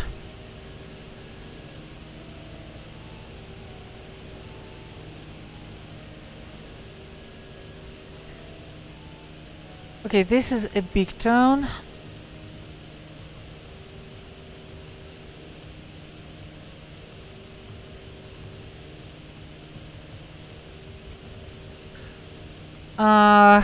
RT, actually the cockpit I changed it into the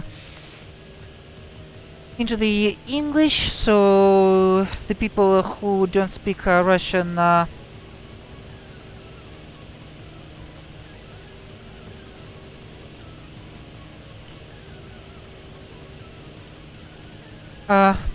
so yeah, it has a whole pack of Russian language textures. It has a menu in Russian, and you can change it. I just keep it in English so you people understand what's going on.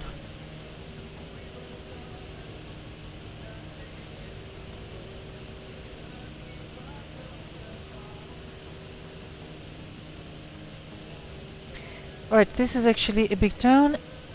And the funniest thing is gonna be if this is only the Hillsbury. Sorry, Hillsburg. Although that might as well be Cloverdale. Definitely not Ukiah. Definitely not Ukiah.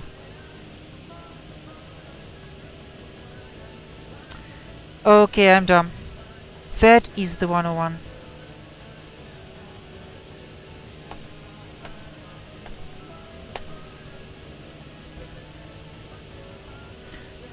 Now let's figure out which airport is gonna be next to the town. So yeah, we were following something else, and I thought it was the 101. Here's the 101.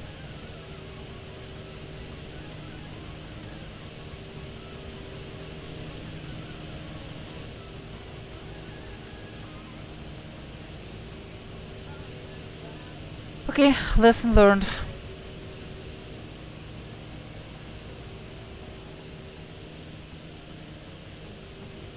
Yeah, that actually looks like Hillsburg.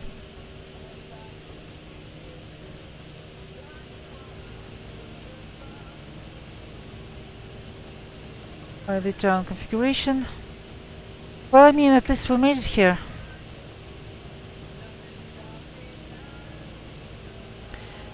Yeah, those are actually extremely confusing, Mr. Chow. And here we go. Here's the Hillsbury, Hillsburg Airport. Actually, right before our eyes here. Yeah. So, Mr. Chow. Okay. So those are, long story short, backwards. Cow flaps, the main big flap, is open out and closed in. Same goes for the cabin heat. So here it's heating up. Here the heat is closed. But the oil and radiator cooling flaps are the other way around. So this way it's full cold, and this way it's full hot, fully closed, and this way it's fully open, full cold. So you basically can only just remember that and try to keep that in mind.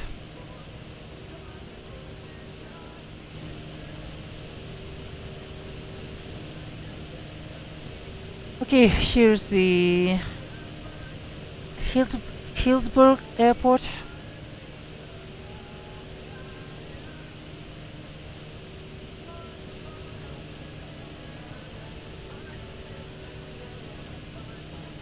Let's see.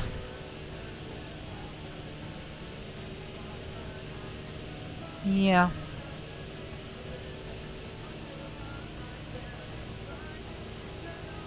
Mr. Cho, they actually do have a lot of effect.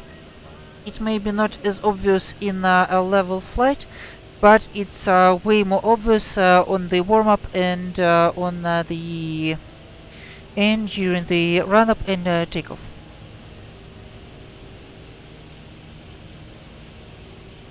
And since outside air temperature is 13, is actually barely 15 degrees, the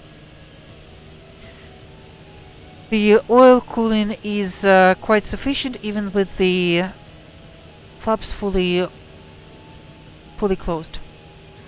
I mean, let's fully open them, and you'll see the temperature is gonna fairly fast drop below the green band.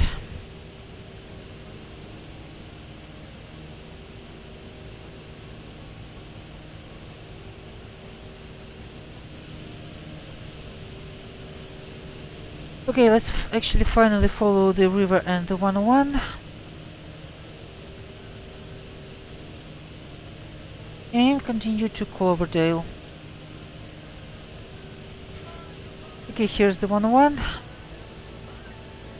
See, it's dropping now.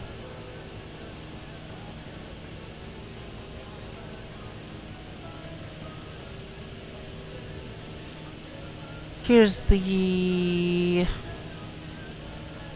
railway that runs along the... Actually, that's kind of cool.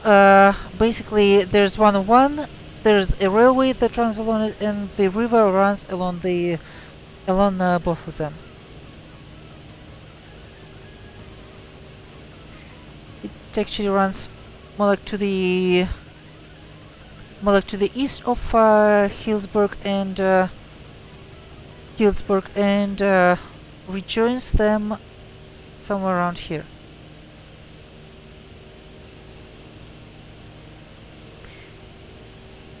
Yeah, actually I would say the effect is not really notable.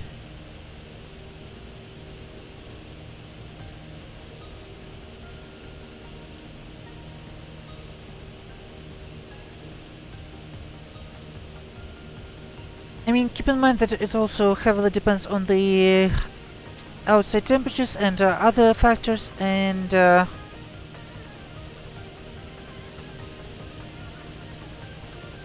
also the effect here is not exaggerated, as it was until some point with sim coders, so it's not as obvious. But in real planes,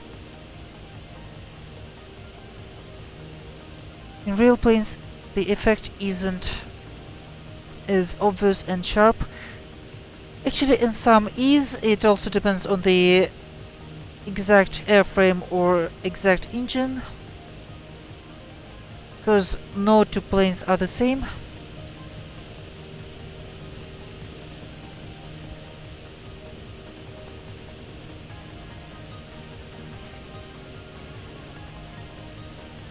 And this actually looks like Cloverdale. And here's the river. Hello, Russian River. Welcome back to the flight. We finally got reunited. And if this is Cloverdale, I can't find the Cloverdale airport.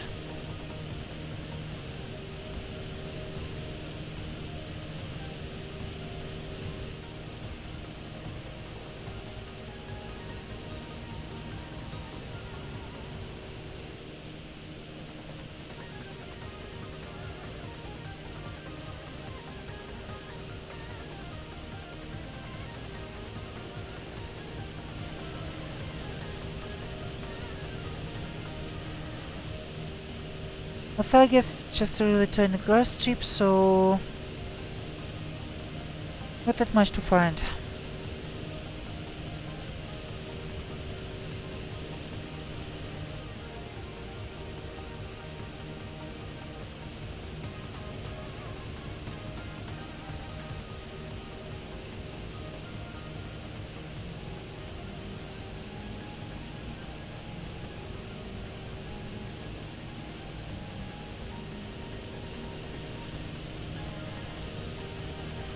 And I'm turning around now because I really want to find the airport. If it's even here.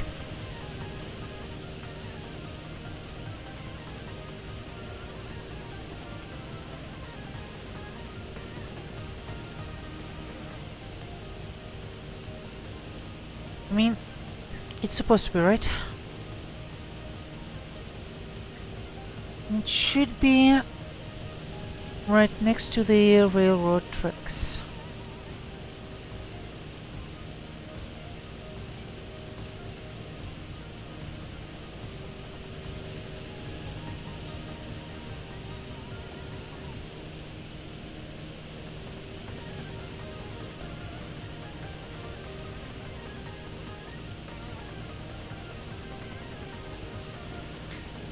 Maintaining train clearance is hard.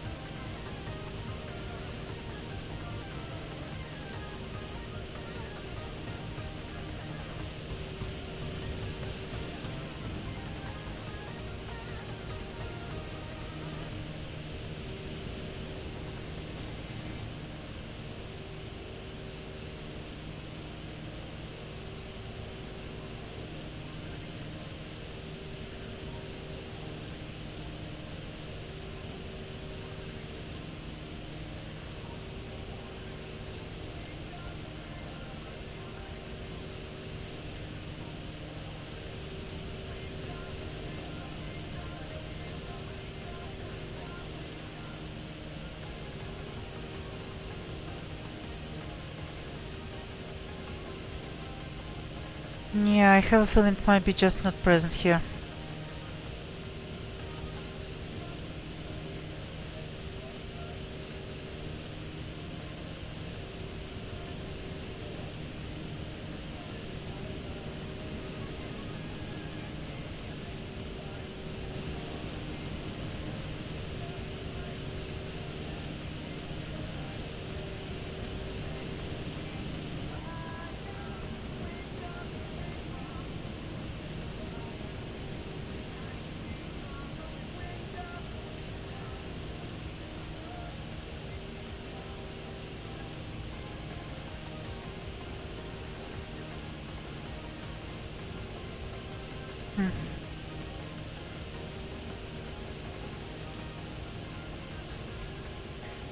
Honestly, at this point, I'm a little tempted to use the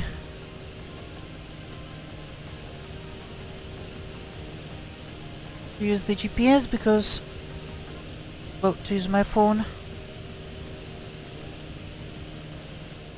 because I'm really confused now.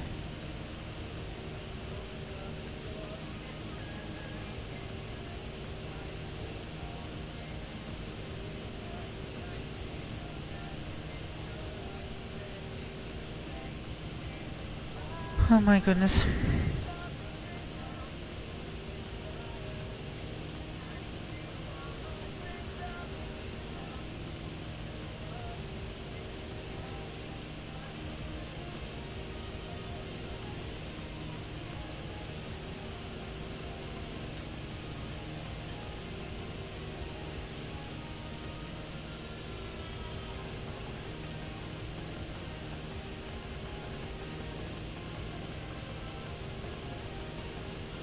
I was kinda really tempted to make a refueling stop in Cloverdale.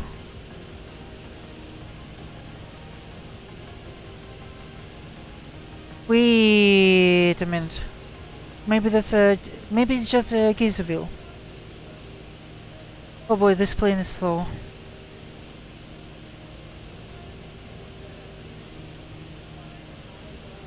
Yeah, I have a bad feeling that this is just not yet the town I thought it is.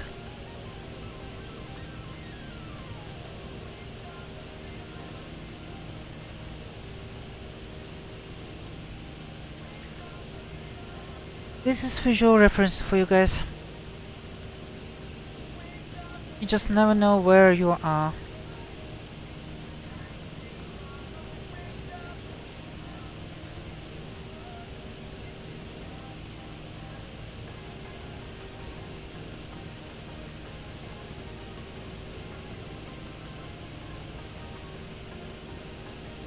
Oh, okay. I guess my assumption was right.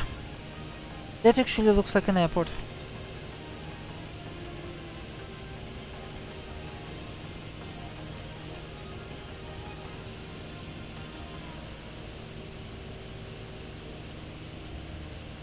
Honestly, this plane is even slower than it feels.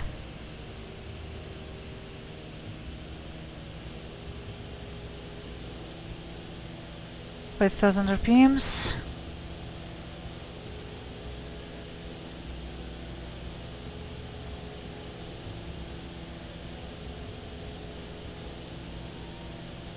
Alright, Mr. Chow, see, the temperature is still rising. I open them, and it's dropping. Close. It's rising.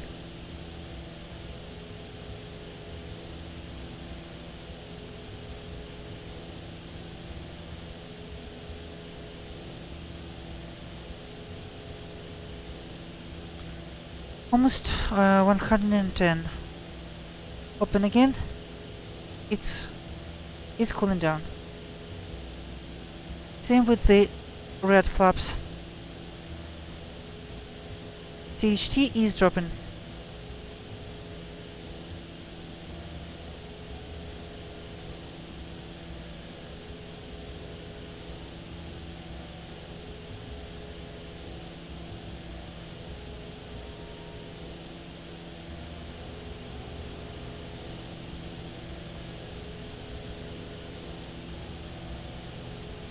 So yeah, they definitely work.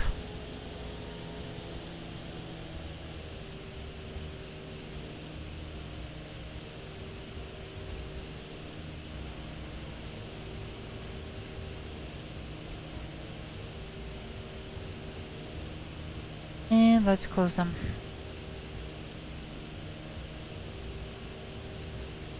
For the level flight.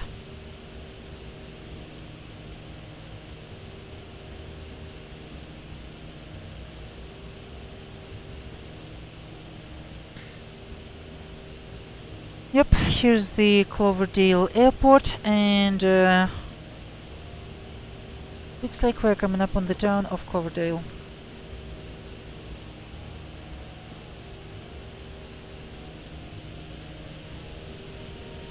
Here's the river.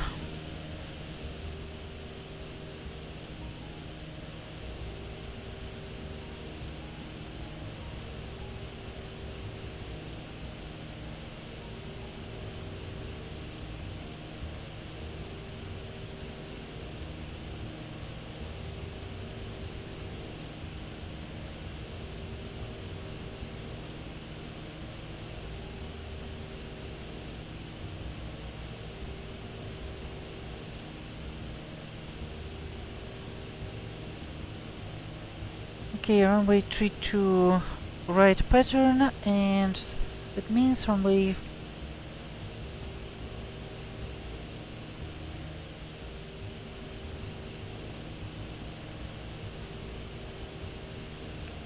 mm,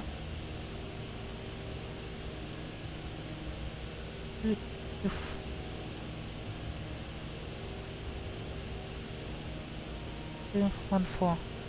Runway 14 is left pattern, so let's do an overflight and check out the winds. Cloverdale traffic, blue experimental, about 2 miles south, inbound for full stop Cloverdale.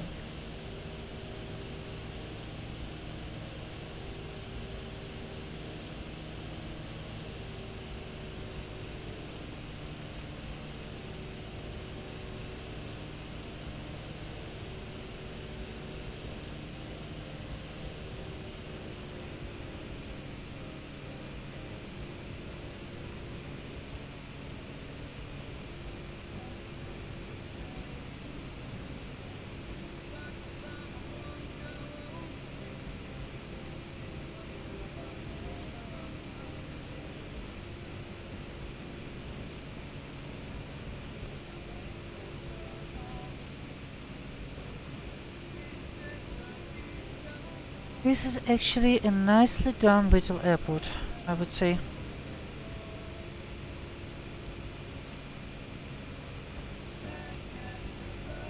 Okay, 32 has the right pattern for some reason.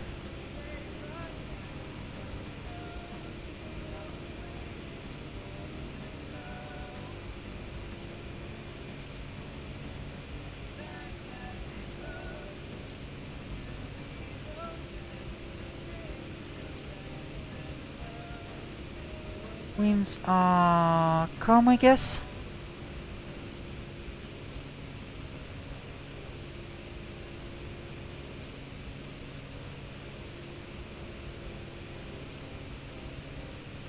The chart supplements. Literally no information.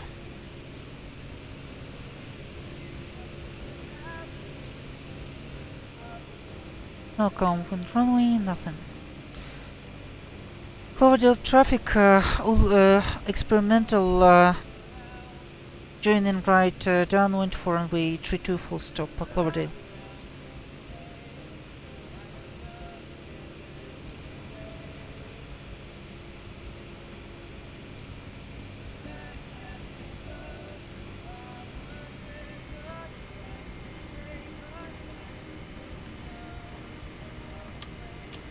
Okay, up 7.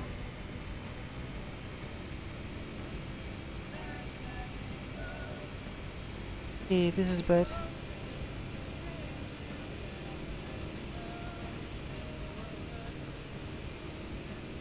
Everything closed, right?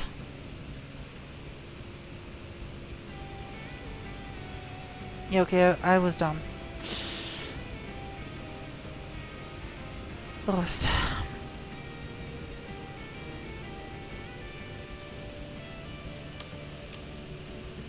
Okay, flaps up. This is runway 14.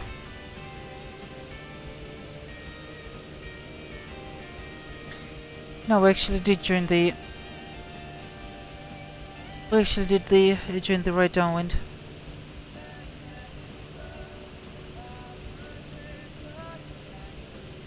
Also, I'm not sure which carburetor, because I think this is an injector plane.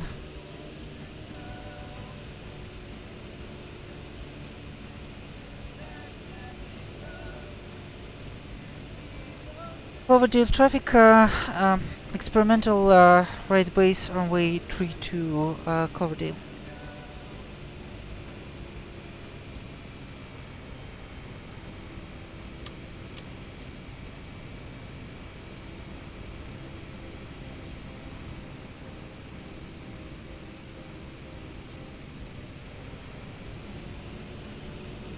Oh, easy there.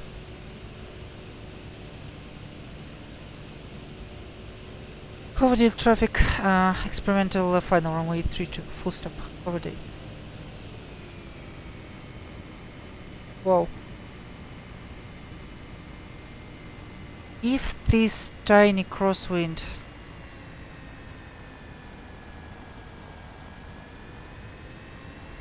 what's causing it, I don't even know. It's full. And here we go.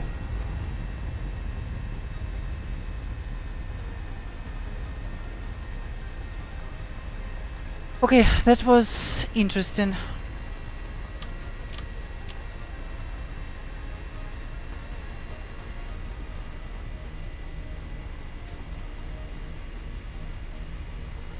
To say the least.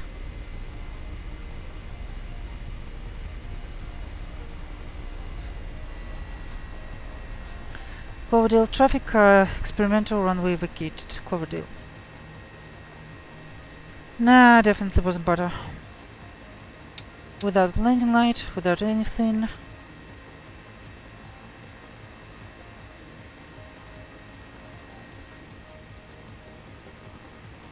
Stop the clock. 1 hour 35 minutes or something.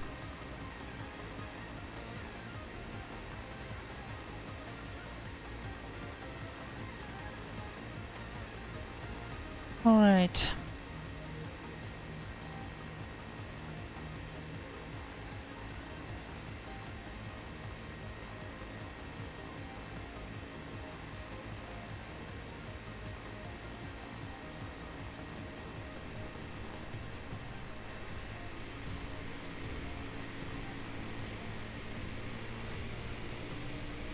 And let's taxi and take a short break.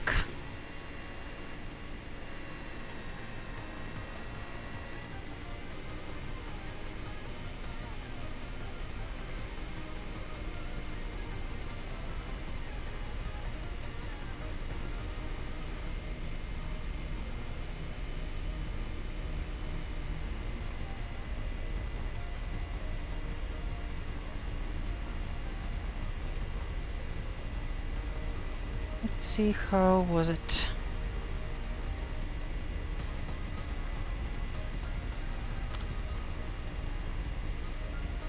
-2 for 4 feet per minute. Okay.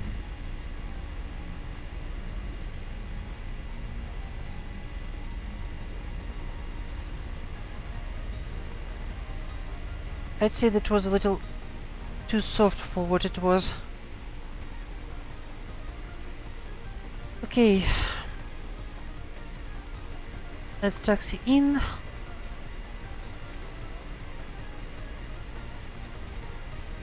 Let's park for now. And guys, I'm gonna show you the features of this aircraft.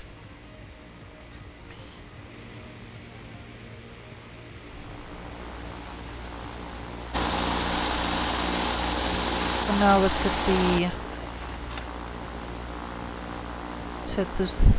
the chocks.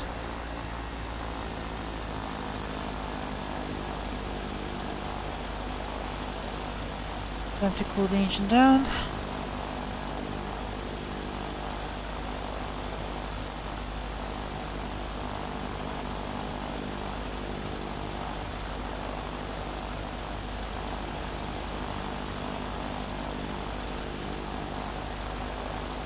Okay, let's turn everything off.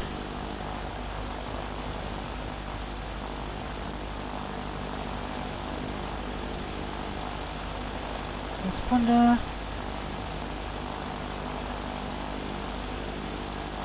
Come on.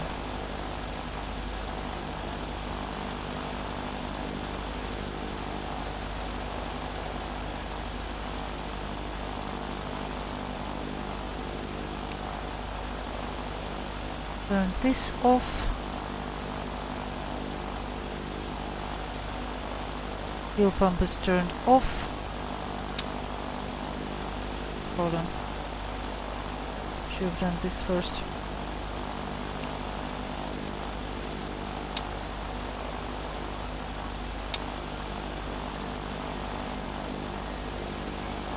Yeah, looks like it's cooled. It's cooled down. Close the cabin heat. Circuit breakers off.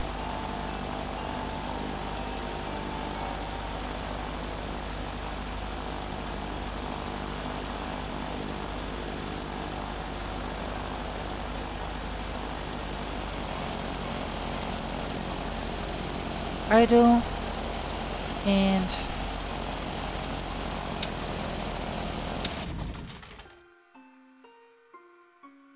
here we go.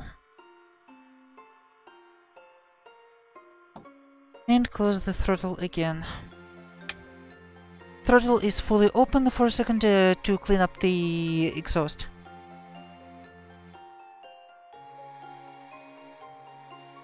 Okay, now fully close those.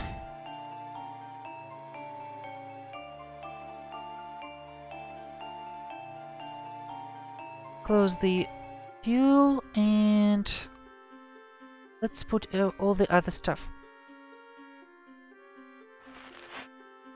The prop cover, the pitot tube cover.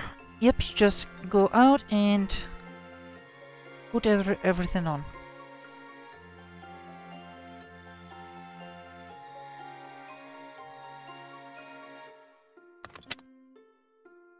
This kinda have to know the click spots for that.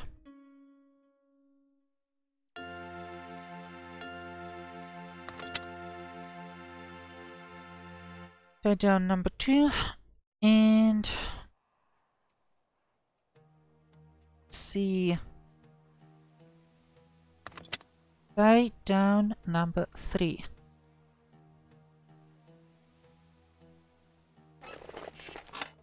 I really like the sounds of the springs in the seat.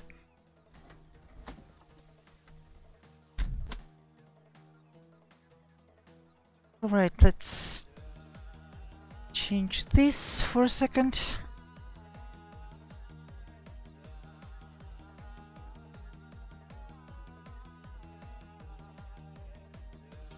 So they don't confuse us. And guys, I'm gonna leave you right now for a few minutes. We'll return no later than 24:35 Zulu, and we'll take a really short break, and then we'll continue to Yukai, and I will show you the features of this aircraft again.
Alright people, so let's do some agricultural work I guess.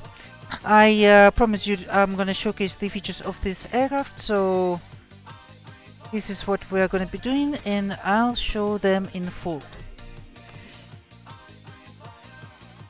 So again, before every flight it's recommended to do a full pre-flight, which actually makes sense.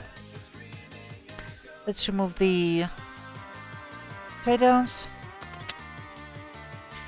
and go to the engine cowling. And as you can see, we got the, this is called ground service checklist. It's more like a maintenance card. You see this thing appeared, and here you can change the weight and balance. 20 kilograms of bags here. Actually, since I'm 60 kilograms, I set my weight to, well, I kind of filled it up with the package weight. Remove the male co-pilot.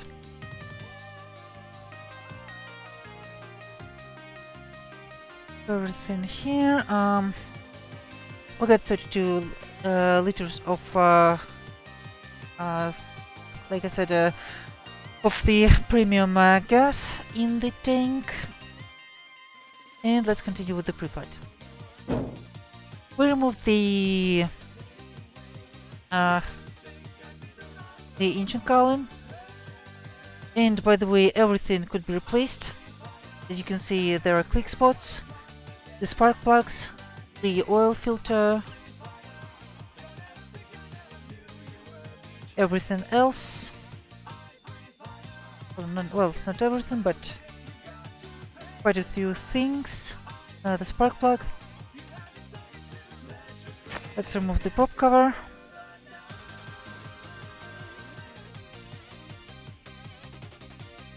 And open the oil cap. As you can see, when we rotate first, already here this kind of gulp. Actually, on a cold start, you rotate the hand motor the prop until you hear this gulp, which means the oil reached its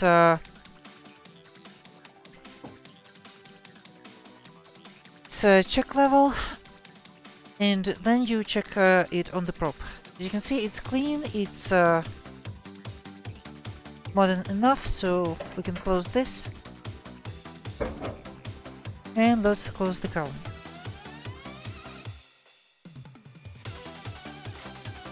Now we will attach the sprayer. It's done by touching these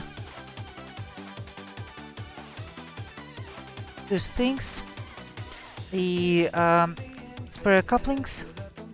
As you can see, it's now attached.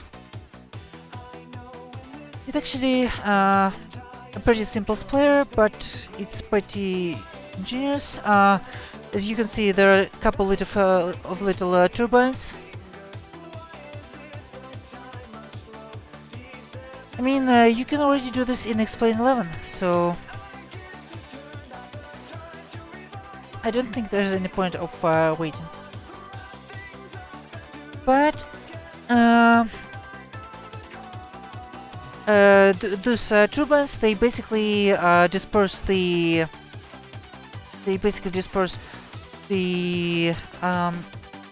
well, whatever you put in the tank. Maybe water, maybe something, let's say, more interesting. Maybe for the disinfection purposes, some kind of sanitizing agent. Let's do the refilling now. As you can see, we have another spot for the card here. 0 liters in the sprayer. Let's refill it.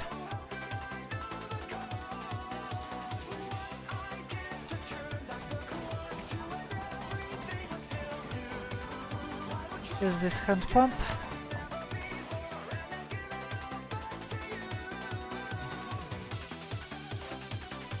Three liters.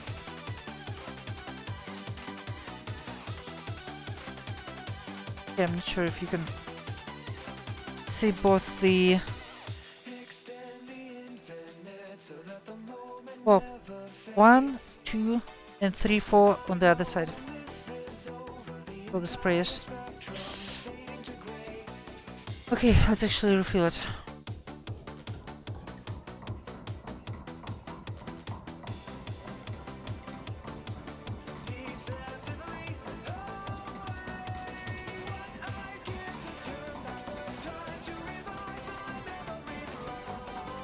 I was a little disappointed when I heard that you can't overfill and spill the gas or the well, spray content.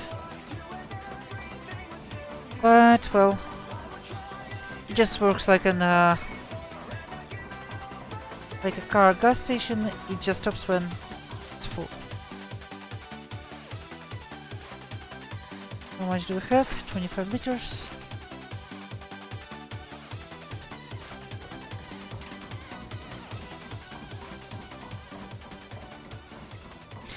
Members are reminded that the Unicom isn't a chat room conversation.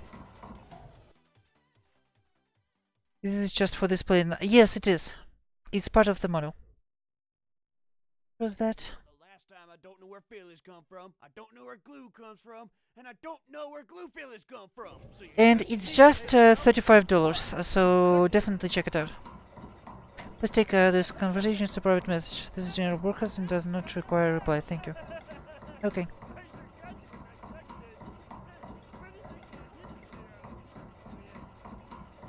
Come on.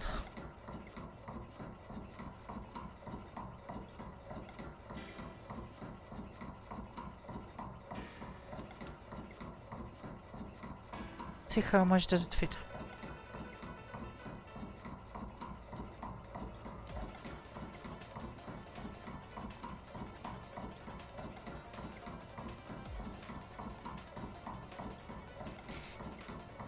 Yeah, I absolutely agree.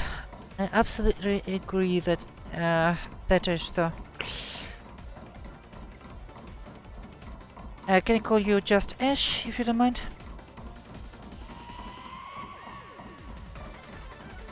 Yeah, okay, this takes time.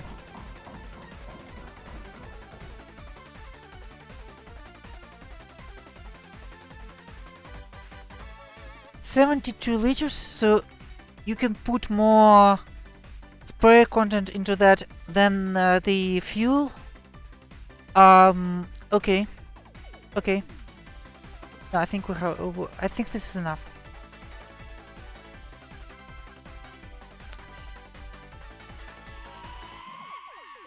Okay, let's check the control surfaces and refill the fuel. As I said, it likes the automotive premium, so no problem here. Yeah, Wolfie. I was surprised.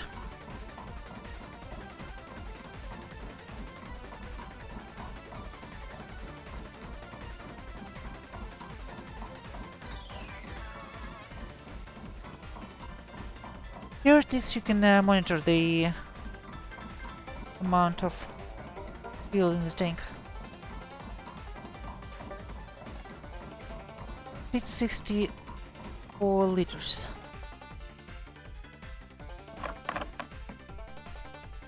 As you can see, the flapper on marked green, that means that we checked it and found no defects.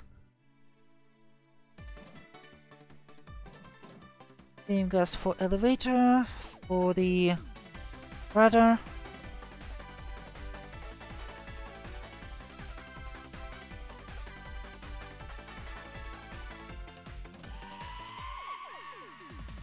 Uh, 64 liters of 64 liters of fuel and 72 liters of well, whatever is in this. Since for the testing purposes, let's consider it water. And we are a little bit overweight, so yeah, here's that. GG.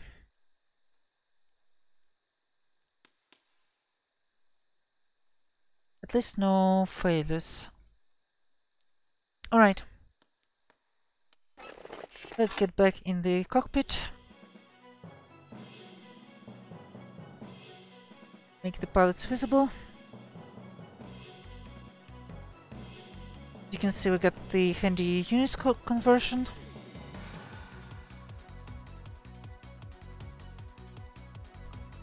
And I forgot to remove the pitot tube cover. Here we go. Now let's start her up. Everything is closed for the warm-up, I guess. Turn on the battery switch. Circuit breaker.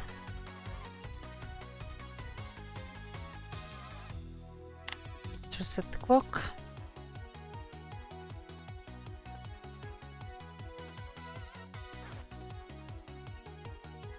Alright. Give me just a second, please.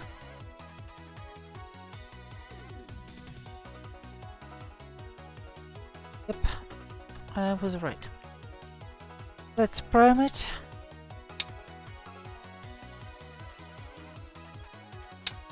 Of course. Got to open the fuel line.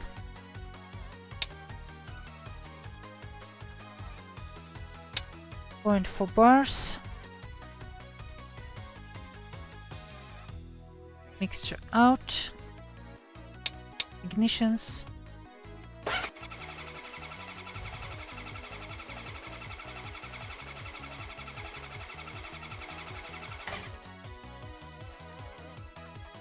And for some reason, nope.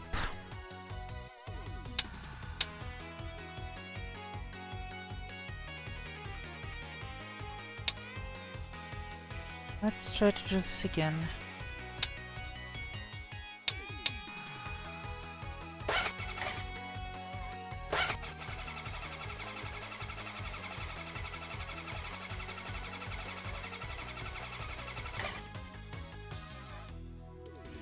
Doesn't want to do it.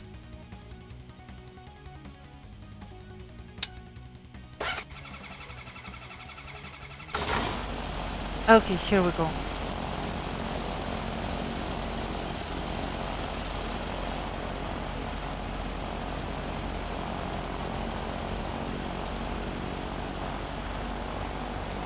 (2000 RPMs at first.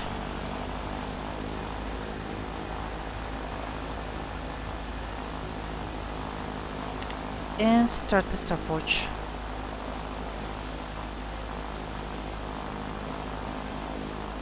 Two minutes of warming up at 1000. The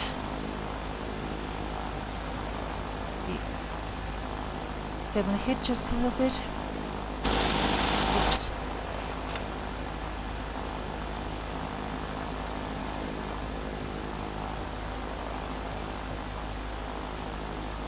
The radio switch on. Don't think we're gonna use the GPS at all, so the transponder.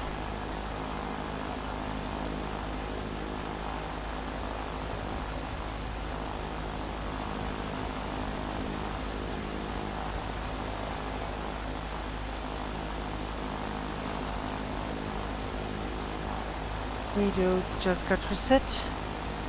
That's okay.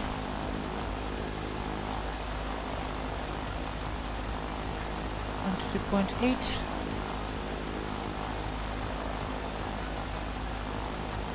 There's only one com radio, so here's that. And we're at Cloverdale. On the lights.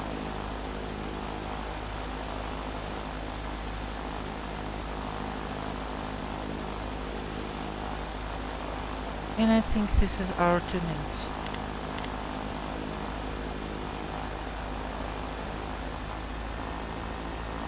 Actually, no need to warm up at 2500 because we're already warm.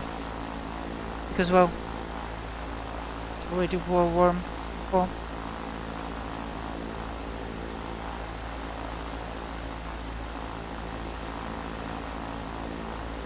So I guess let's just move the chokes, because again this plane doesn't have a parking brake. Close the door. Oh wow. Adjust the seat just a little bit. Reset the elevator trim. Flaperons 7 degrees. And Cloverdale traffic is experimental blue color, taxi into runway 32, straight out departure Cloverdale.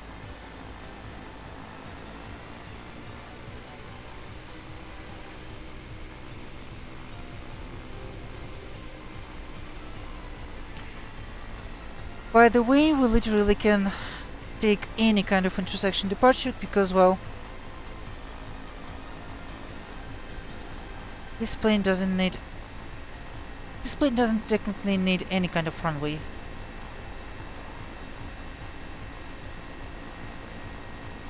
Right, definitely nice and warm. Definitely nice and warm. On the cowl flaps and everything else. Actually, I'll close a little bit.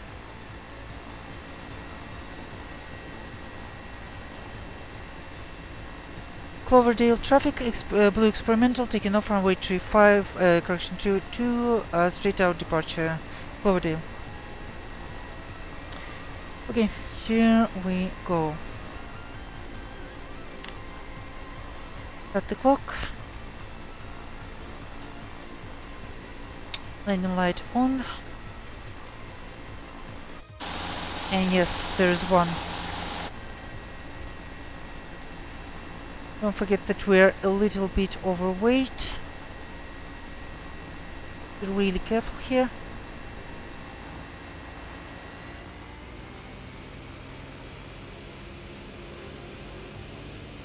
$4,000.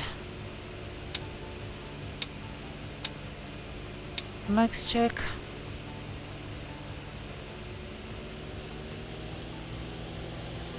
$5,000. Brakes release. Airspeed alive.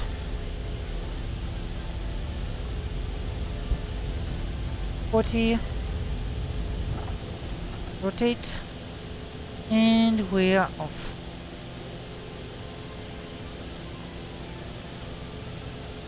Accelerate a little bit.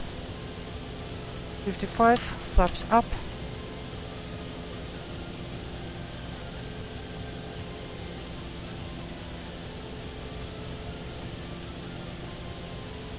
Stop on the oil flaps.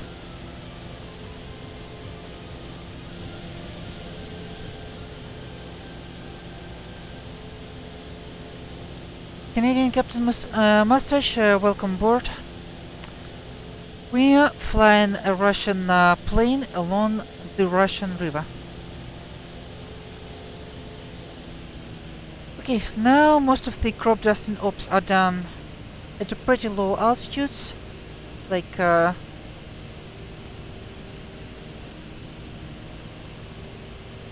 really low. Yeah, I actually never set the altimeter, but I think it was approximately where it should be. Look at this train.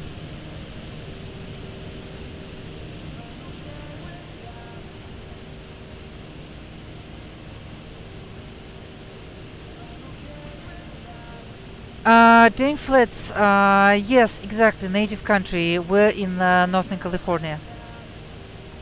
It's just the name of the river. The second biggest river in the Bay Area is called Russian River.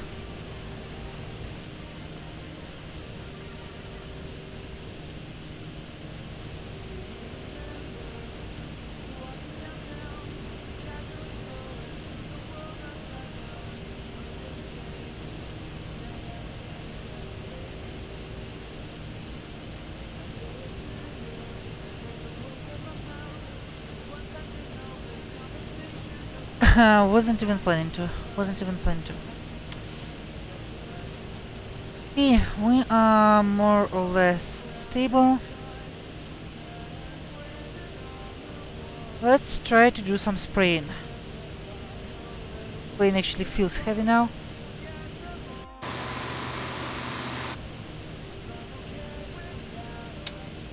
Landing light could be turned off. We're above the forest, we have water, so no one should be complaining. Now we just hit this little switch. Here's the sprayers. As you can see, the turbines already rotating.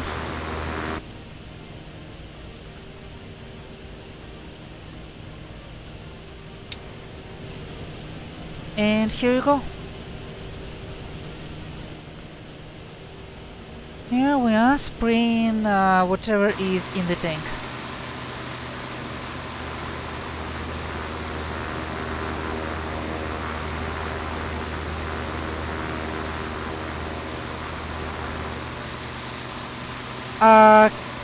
No, not exactly. It's not a Kit Fox, it's a Russian copy of Zenith. It's a Russian copy of Zenith STOL CH601.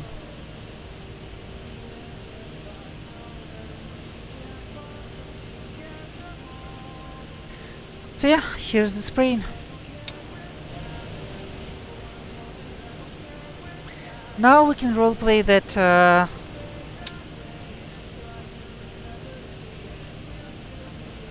yeah, I think it I mean, most of the bush planes are more or less alike. More or less, of course. Had their distinct features, but still.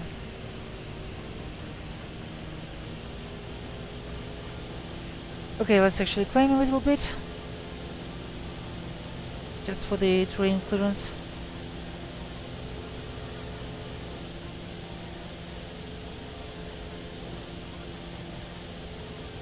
And what in the world am I doing? I'm closing all the coolants so we can overheat fast and efficiently. But yeah, it definitely has the same, should I say, genetics.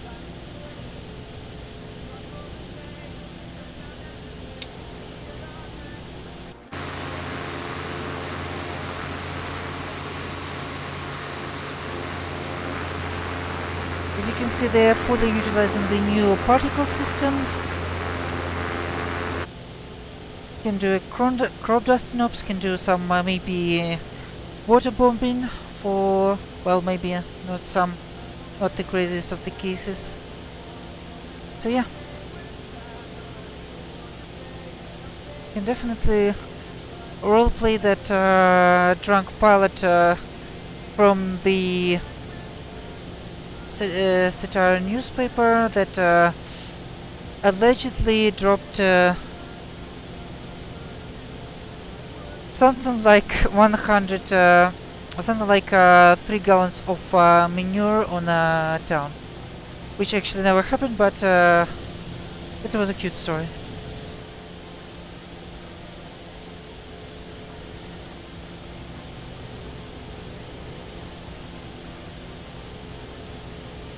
And considering how agriculture piloting is, it's honestly believable.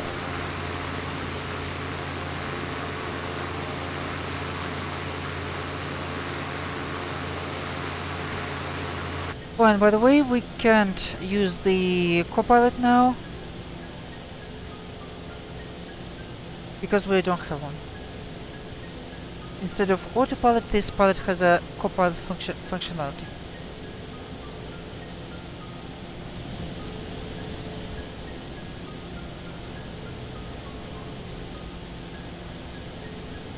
I mean, it's in the name, right?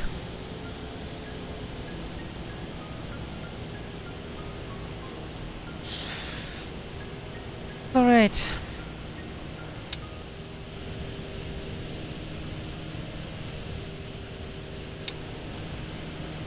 Okay, this is honestly fun.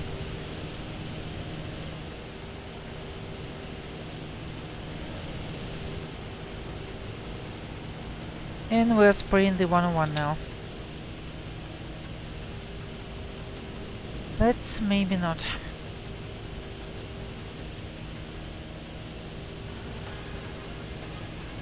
Okay, this looks like the mountains near the town of Hopland.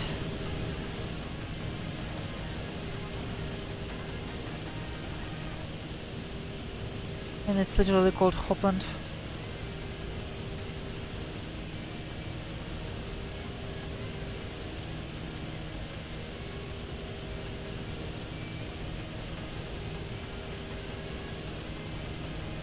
Let's make our way to Ukiah.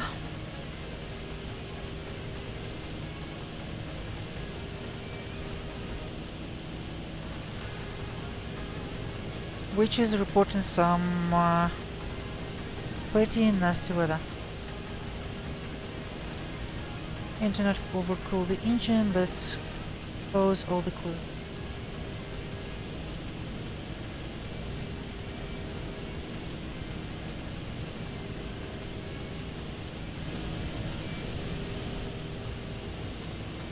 Okay, we can spray again.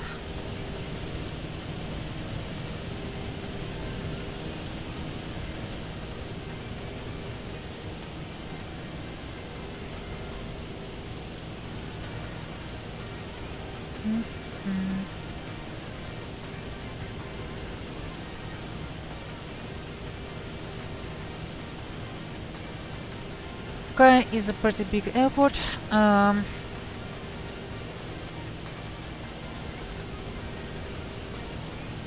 wonder if the ASOS works. 119.275.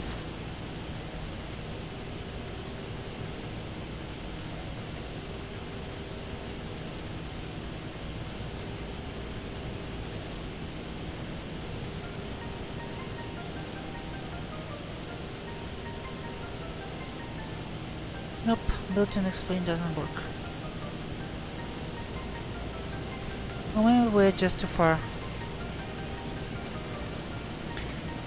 Oh, it is very fun.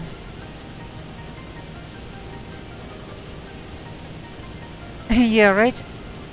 And keep in mind, miles per hour, not knots. It's not knots, it's miles per hour. Static miles.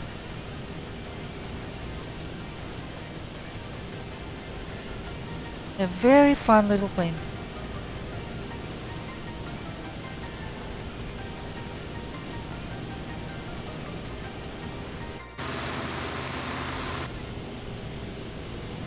And I think we're out of this stuff. Yep.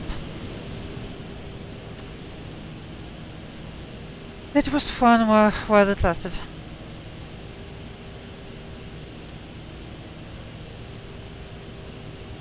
Again, guys, definitely check out the link that is advertised in the chat. Get your own flying ladder, because, well, angular, small, and Russian, and a copy of a successful Western aircraft. Out of the spray and stuff. Phenomenal. Hey, welcome aboard.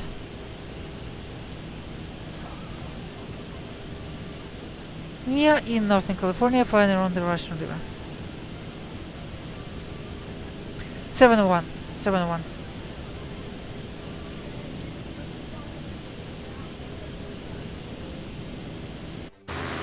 Yeah, it's basically the same, just with a bit sturdier, with a bit sturdier struts, um, with a sturdier wing. What is called wing struts. So basically, just a little heavier to be a little more rigid. Yeah, here's the link, just put it in the chat.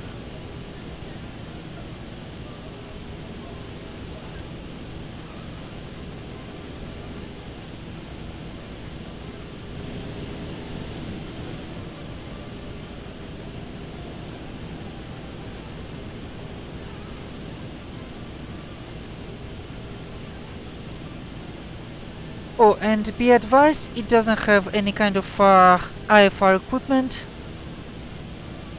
So for the attitude, you rely on on a VSI altimeter and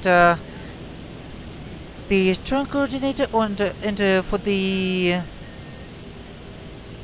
direction, you rely on the whiskey compass.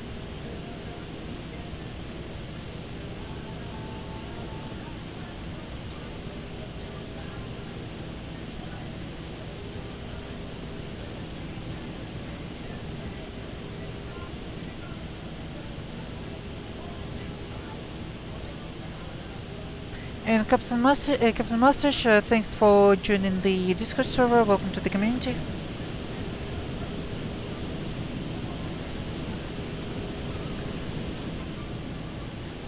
Yeah, I'd say the versatility of this plane is just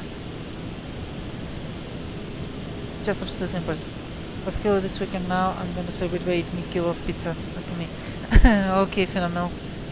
Bon appetit.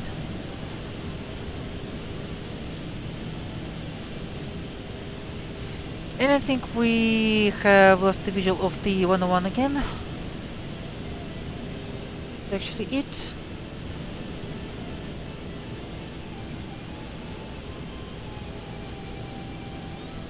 Yeah, this is it. One of the cases when it's easier to follow the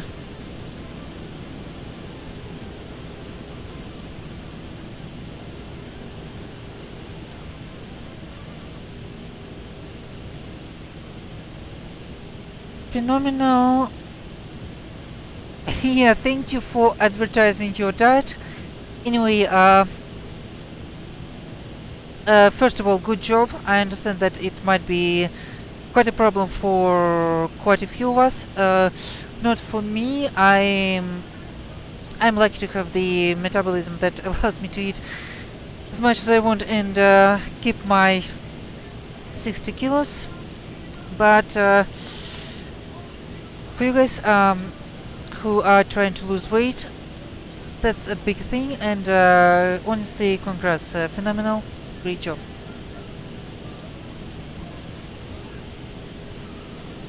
Anyway, I'm trapped on my like a balloon. Ouch.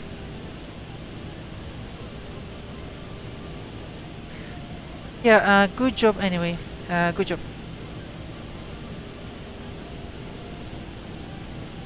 But yeah, what I wanted to say, if you are too lazy to follow the diets, you chose basically the one you can follow. You are decided that you are too lazy to eat.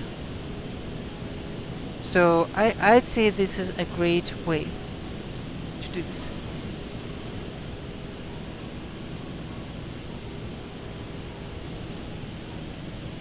Okay, this is the railway.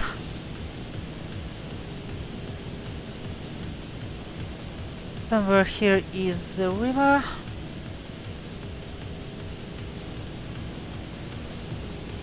Yep, here's a train.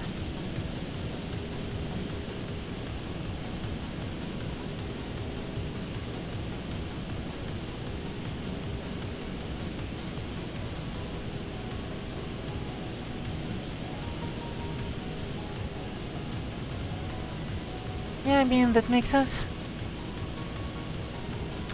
I mean, the main thing is just keep it diverse and keep all the basic nutrients. Don't lay off anything specific like proteins, meat, milk, whatever, or carbs. The the veggies, the bread, whatever else. Just reduce the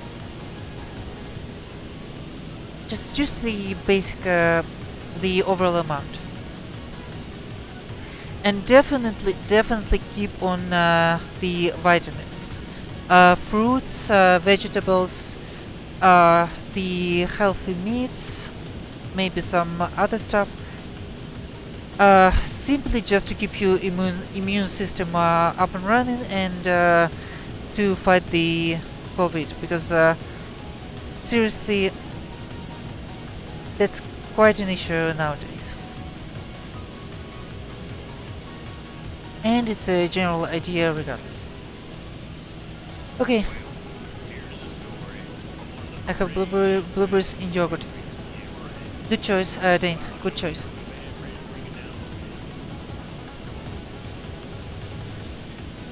Oh, bananas. Love bananas. Especially with chocolate. I mean, it's a classic choice.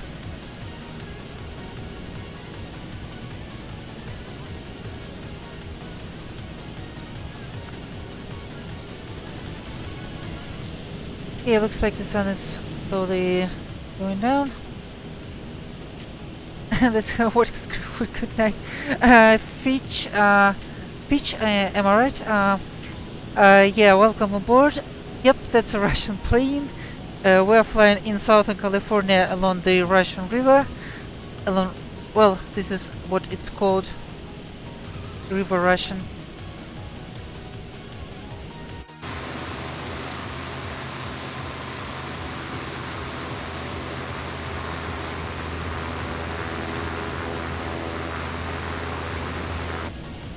And we're flying this little plane.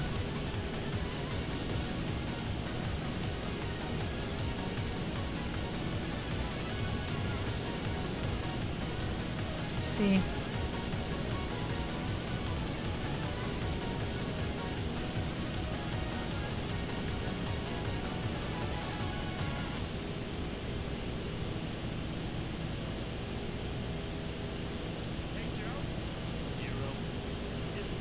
Phenomenal.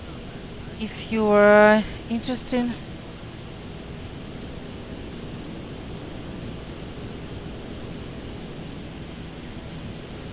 we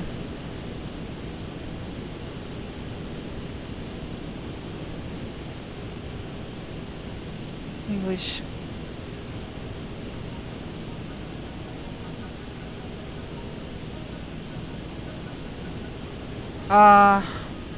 Who are you talking to? Phenomenal.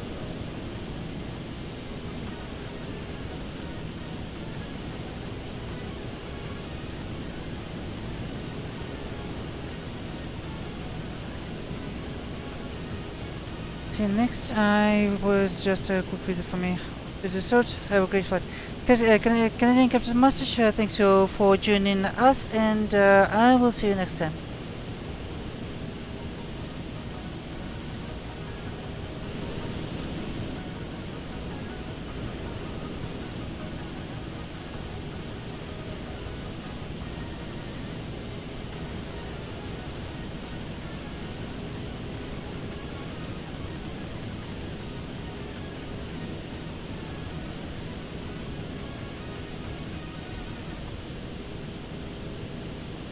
Okay, let's see.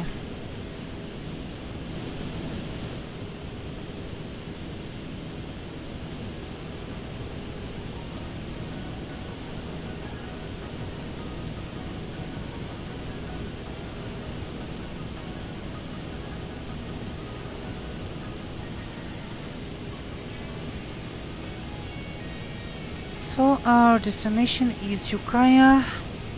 Should be approximately after those mountains.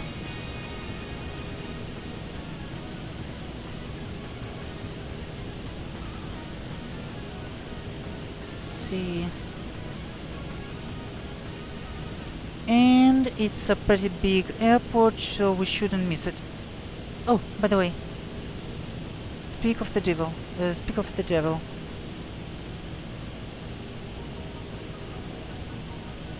I think here we are. So I guess that's our destination. Let's see. Chat supplements. Money.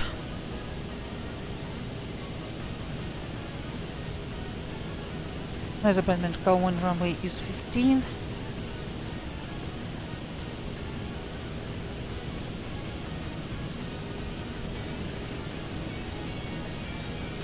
And control the sea with the windsock.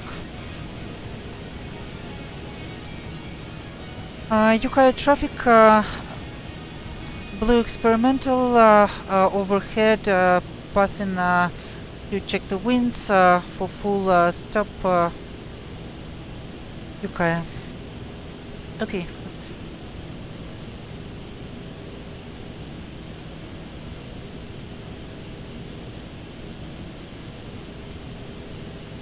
And I think the winds are favoring 3-3. Yep. 3-3 is right pattern, so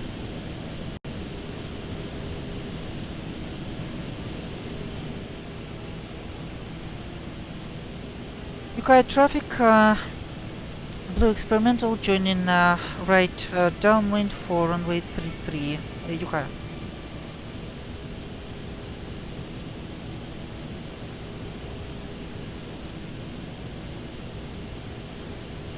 Melvin Leroy, this is the SP-30, which is a Russian copy of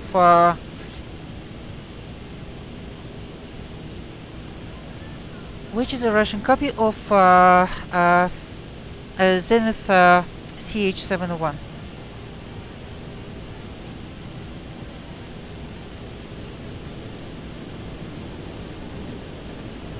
Zenith STOL CH-701. It's an impressively well done model. It has a full maintenance system. And it's an amazing, pretty light aircraft.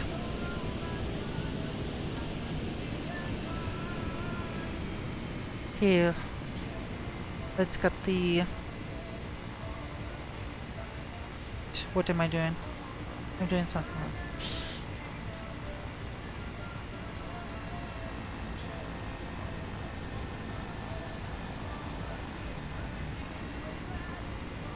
Yeah, and we overheated, by the way. Oops.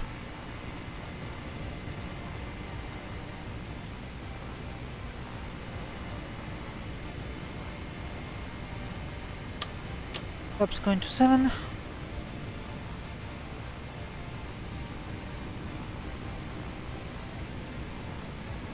Landing light on.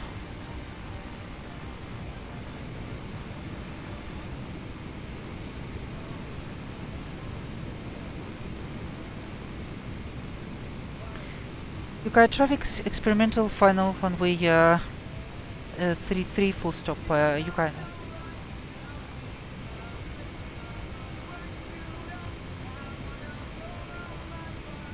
I don't think so. Let's carb ice, but I don't believe that it knows what it's talking about. Flaps full, which is 15.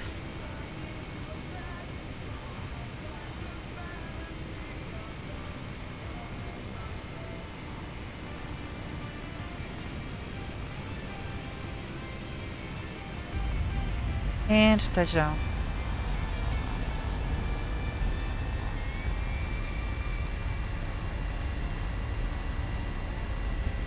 I'm not sure what kind of carburetor ice it's talking about because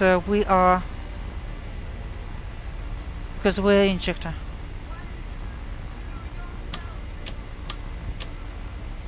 Okay, flaps up.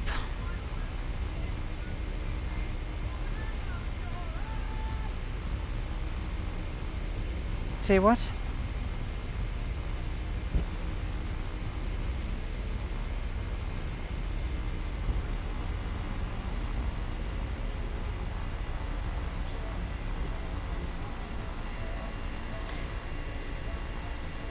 Okay, Ukiah traffic, blue experimental runway vacated, Ukiah.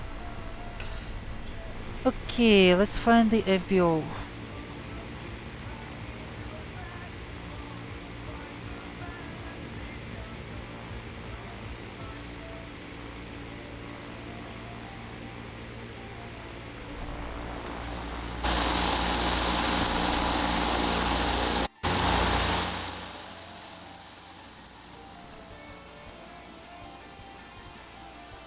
It's a nice scenery.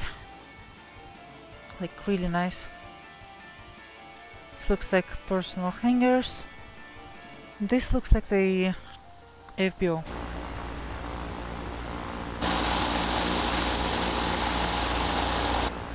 Alright, let's roll to the...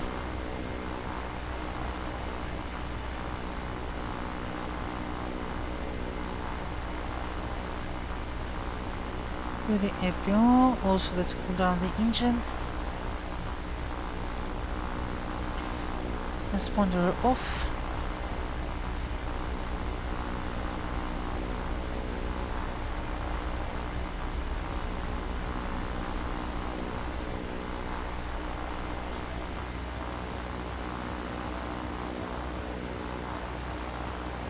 And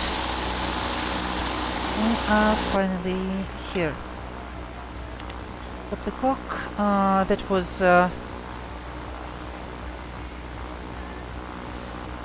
exactly half an hour flight, which is fine.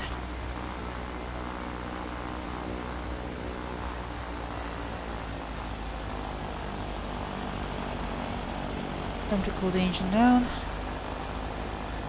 2000 RPMs.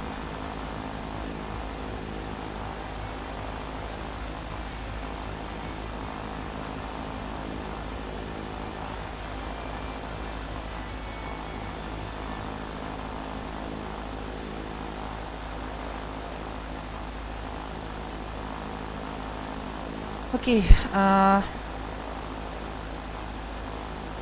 let's reset the elevator trim, because why in the world we wouldn't turn off all the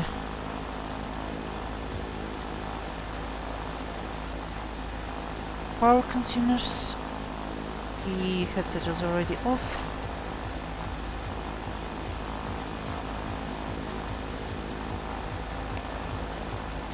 The radio is off.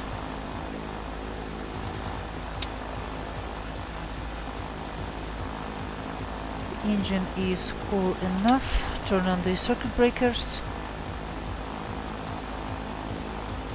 Turn off the lights.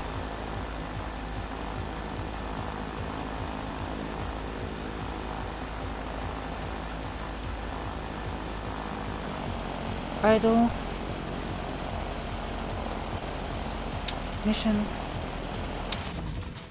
Full throttle. Close the throttle. And turn her off.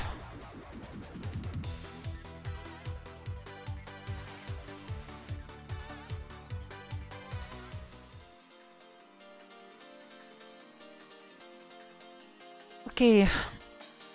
Now close the cabin heat, cowl flaps, oil and radiator flaps.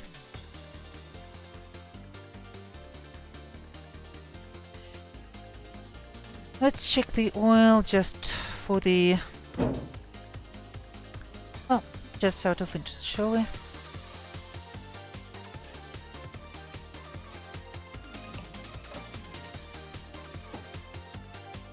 Everything's fine. Engine is really hot right now, by the way. Put the covers.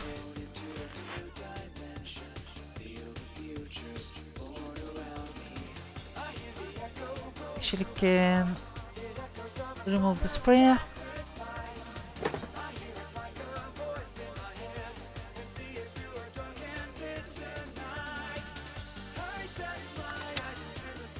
Put on the titans and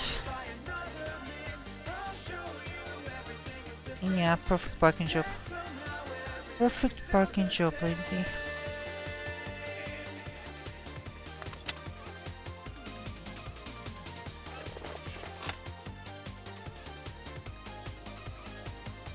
And let's turn this off. And the rain just started. How convenient. Well, how convenient that we already landed. That's a great timing.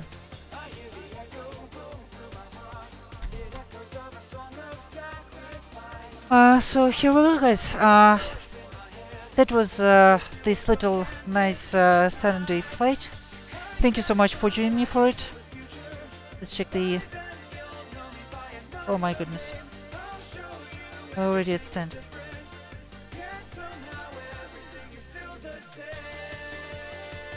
What is skinny? I'm not sure what do you find ironic. Anyway, thank you so much for joining me, and hope you liked the flight. Hope you liked the aircraft. By the way, minus 39 feet per minute on the last landing, so that was quite amazing. And I will see you again the day after tomorrow, I guess.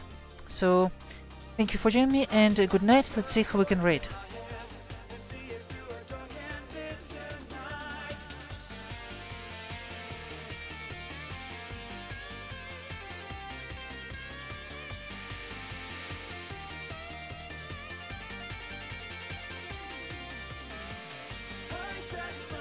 Okay.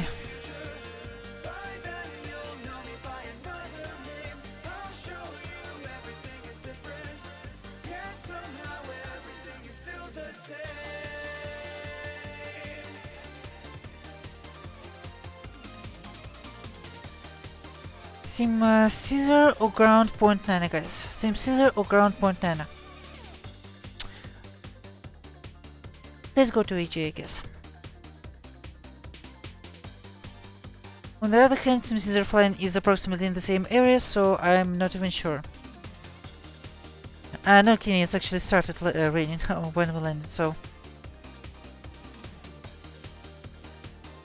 it's kinda even cooler. Yep, let's say hi to Sim Caesar for the change. It was rated AG quite recently.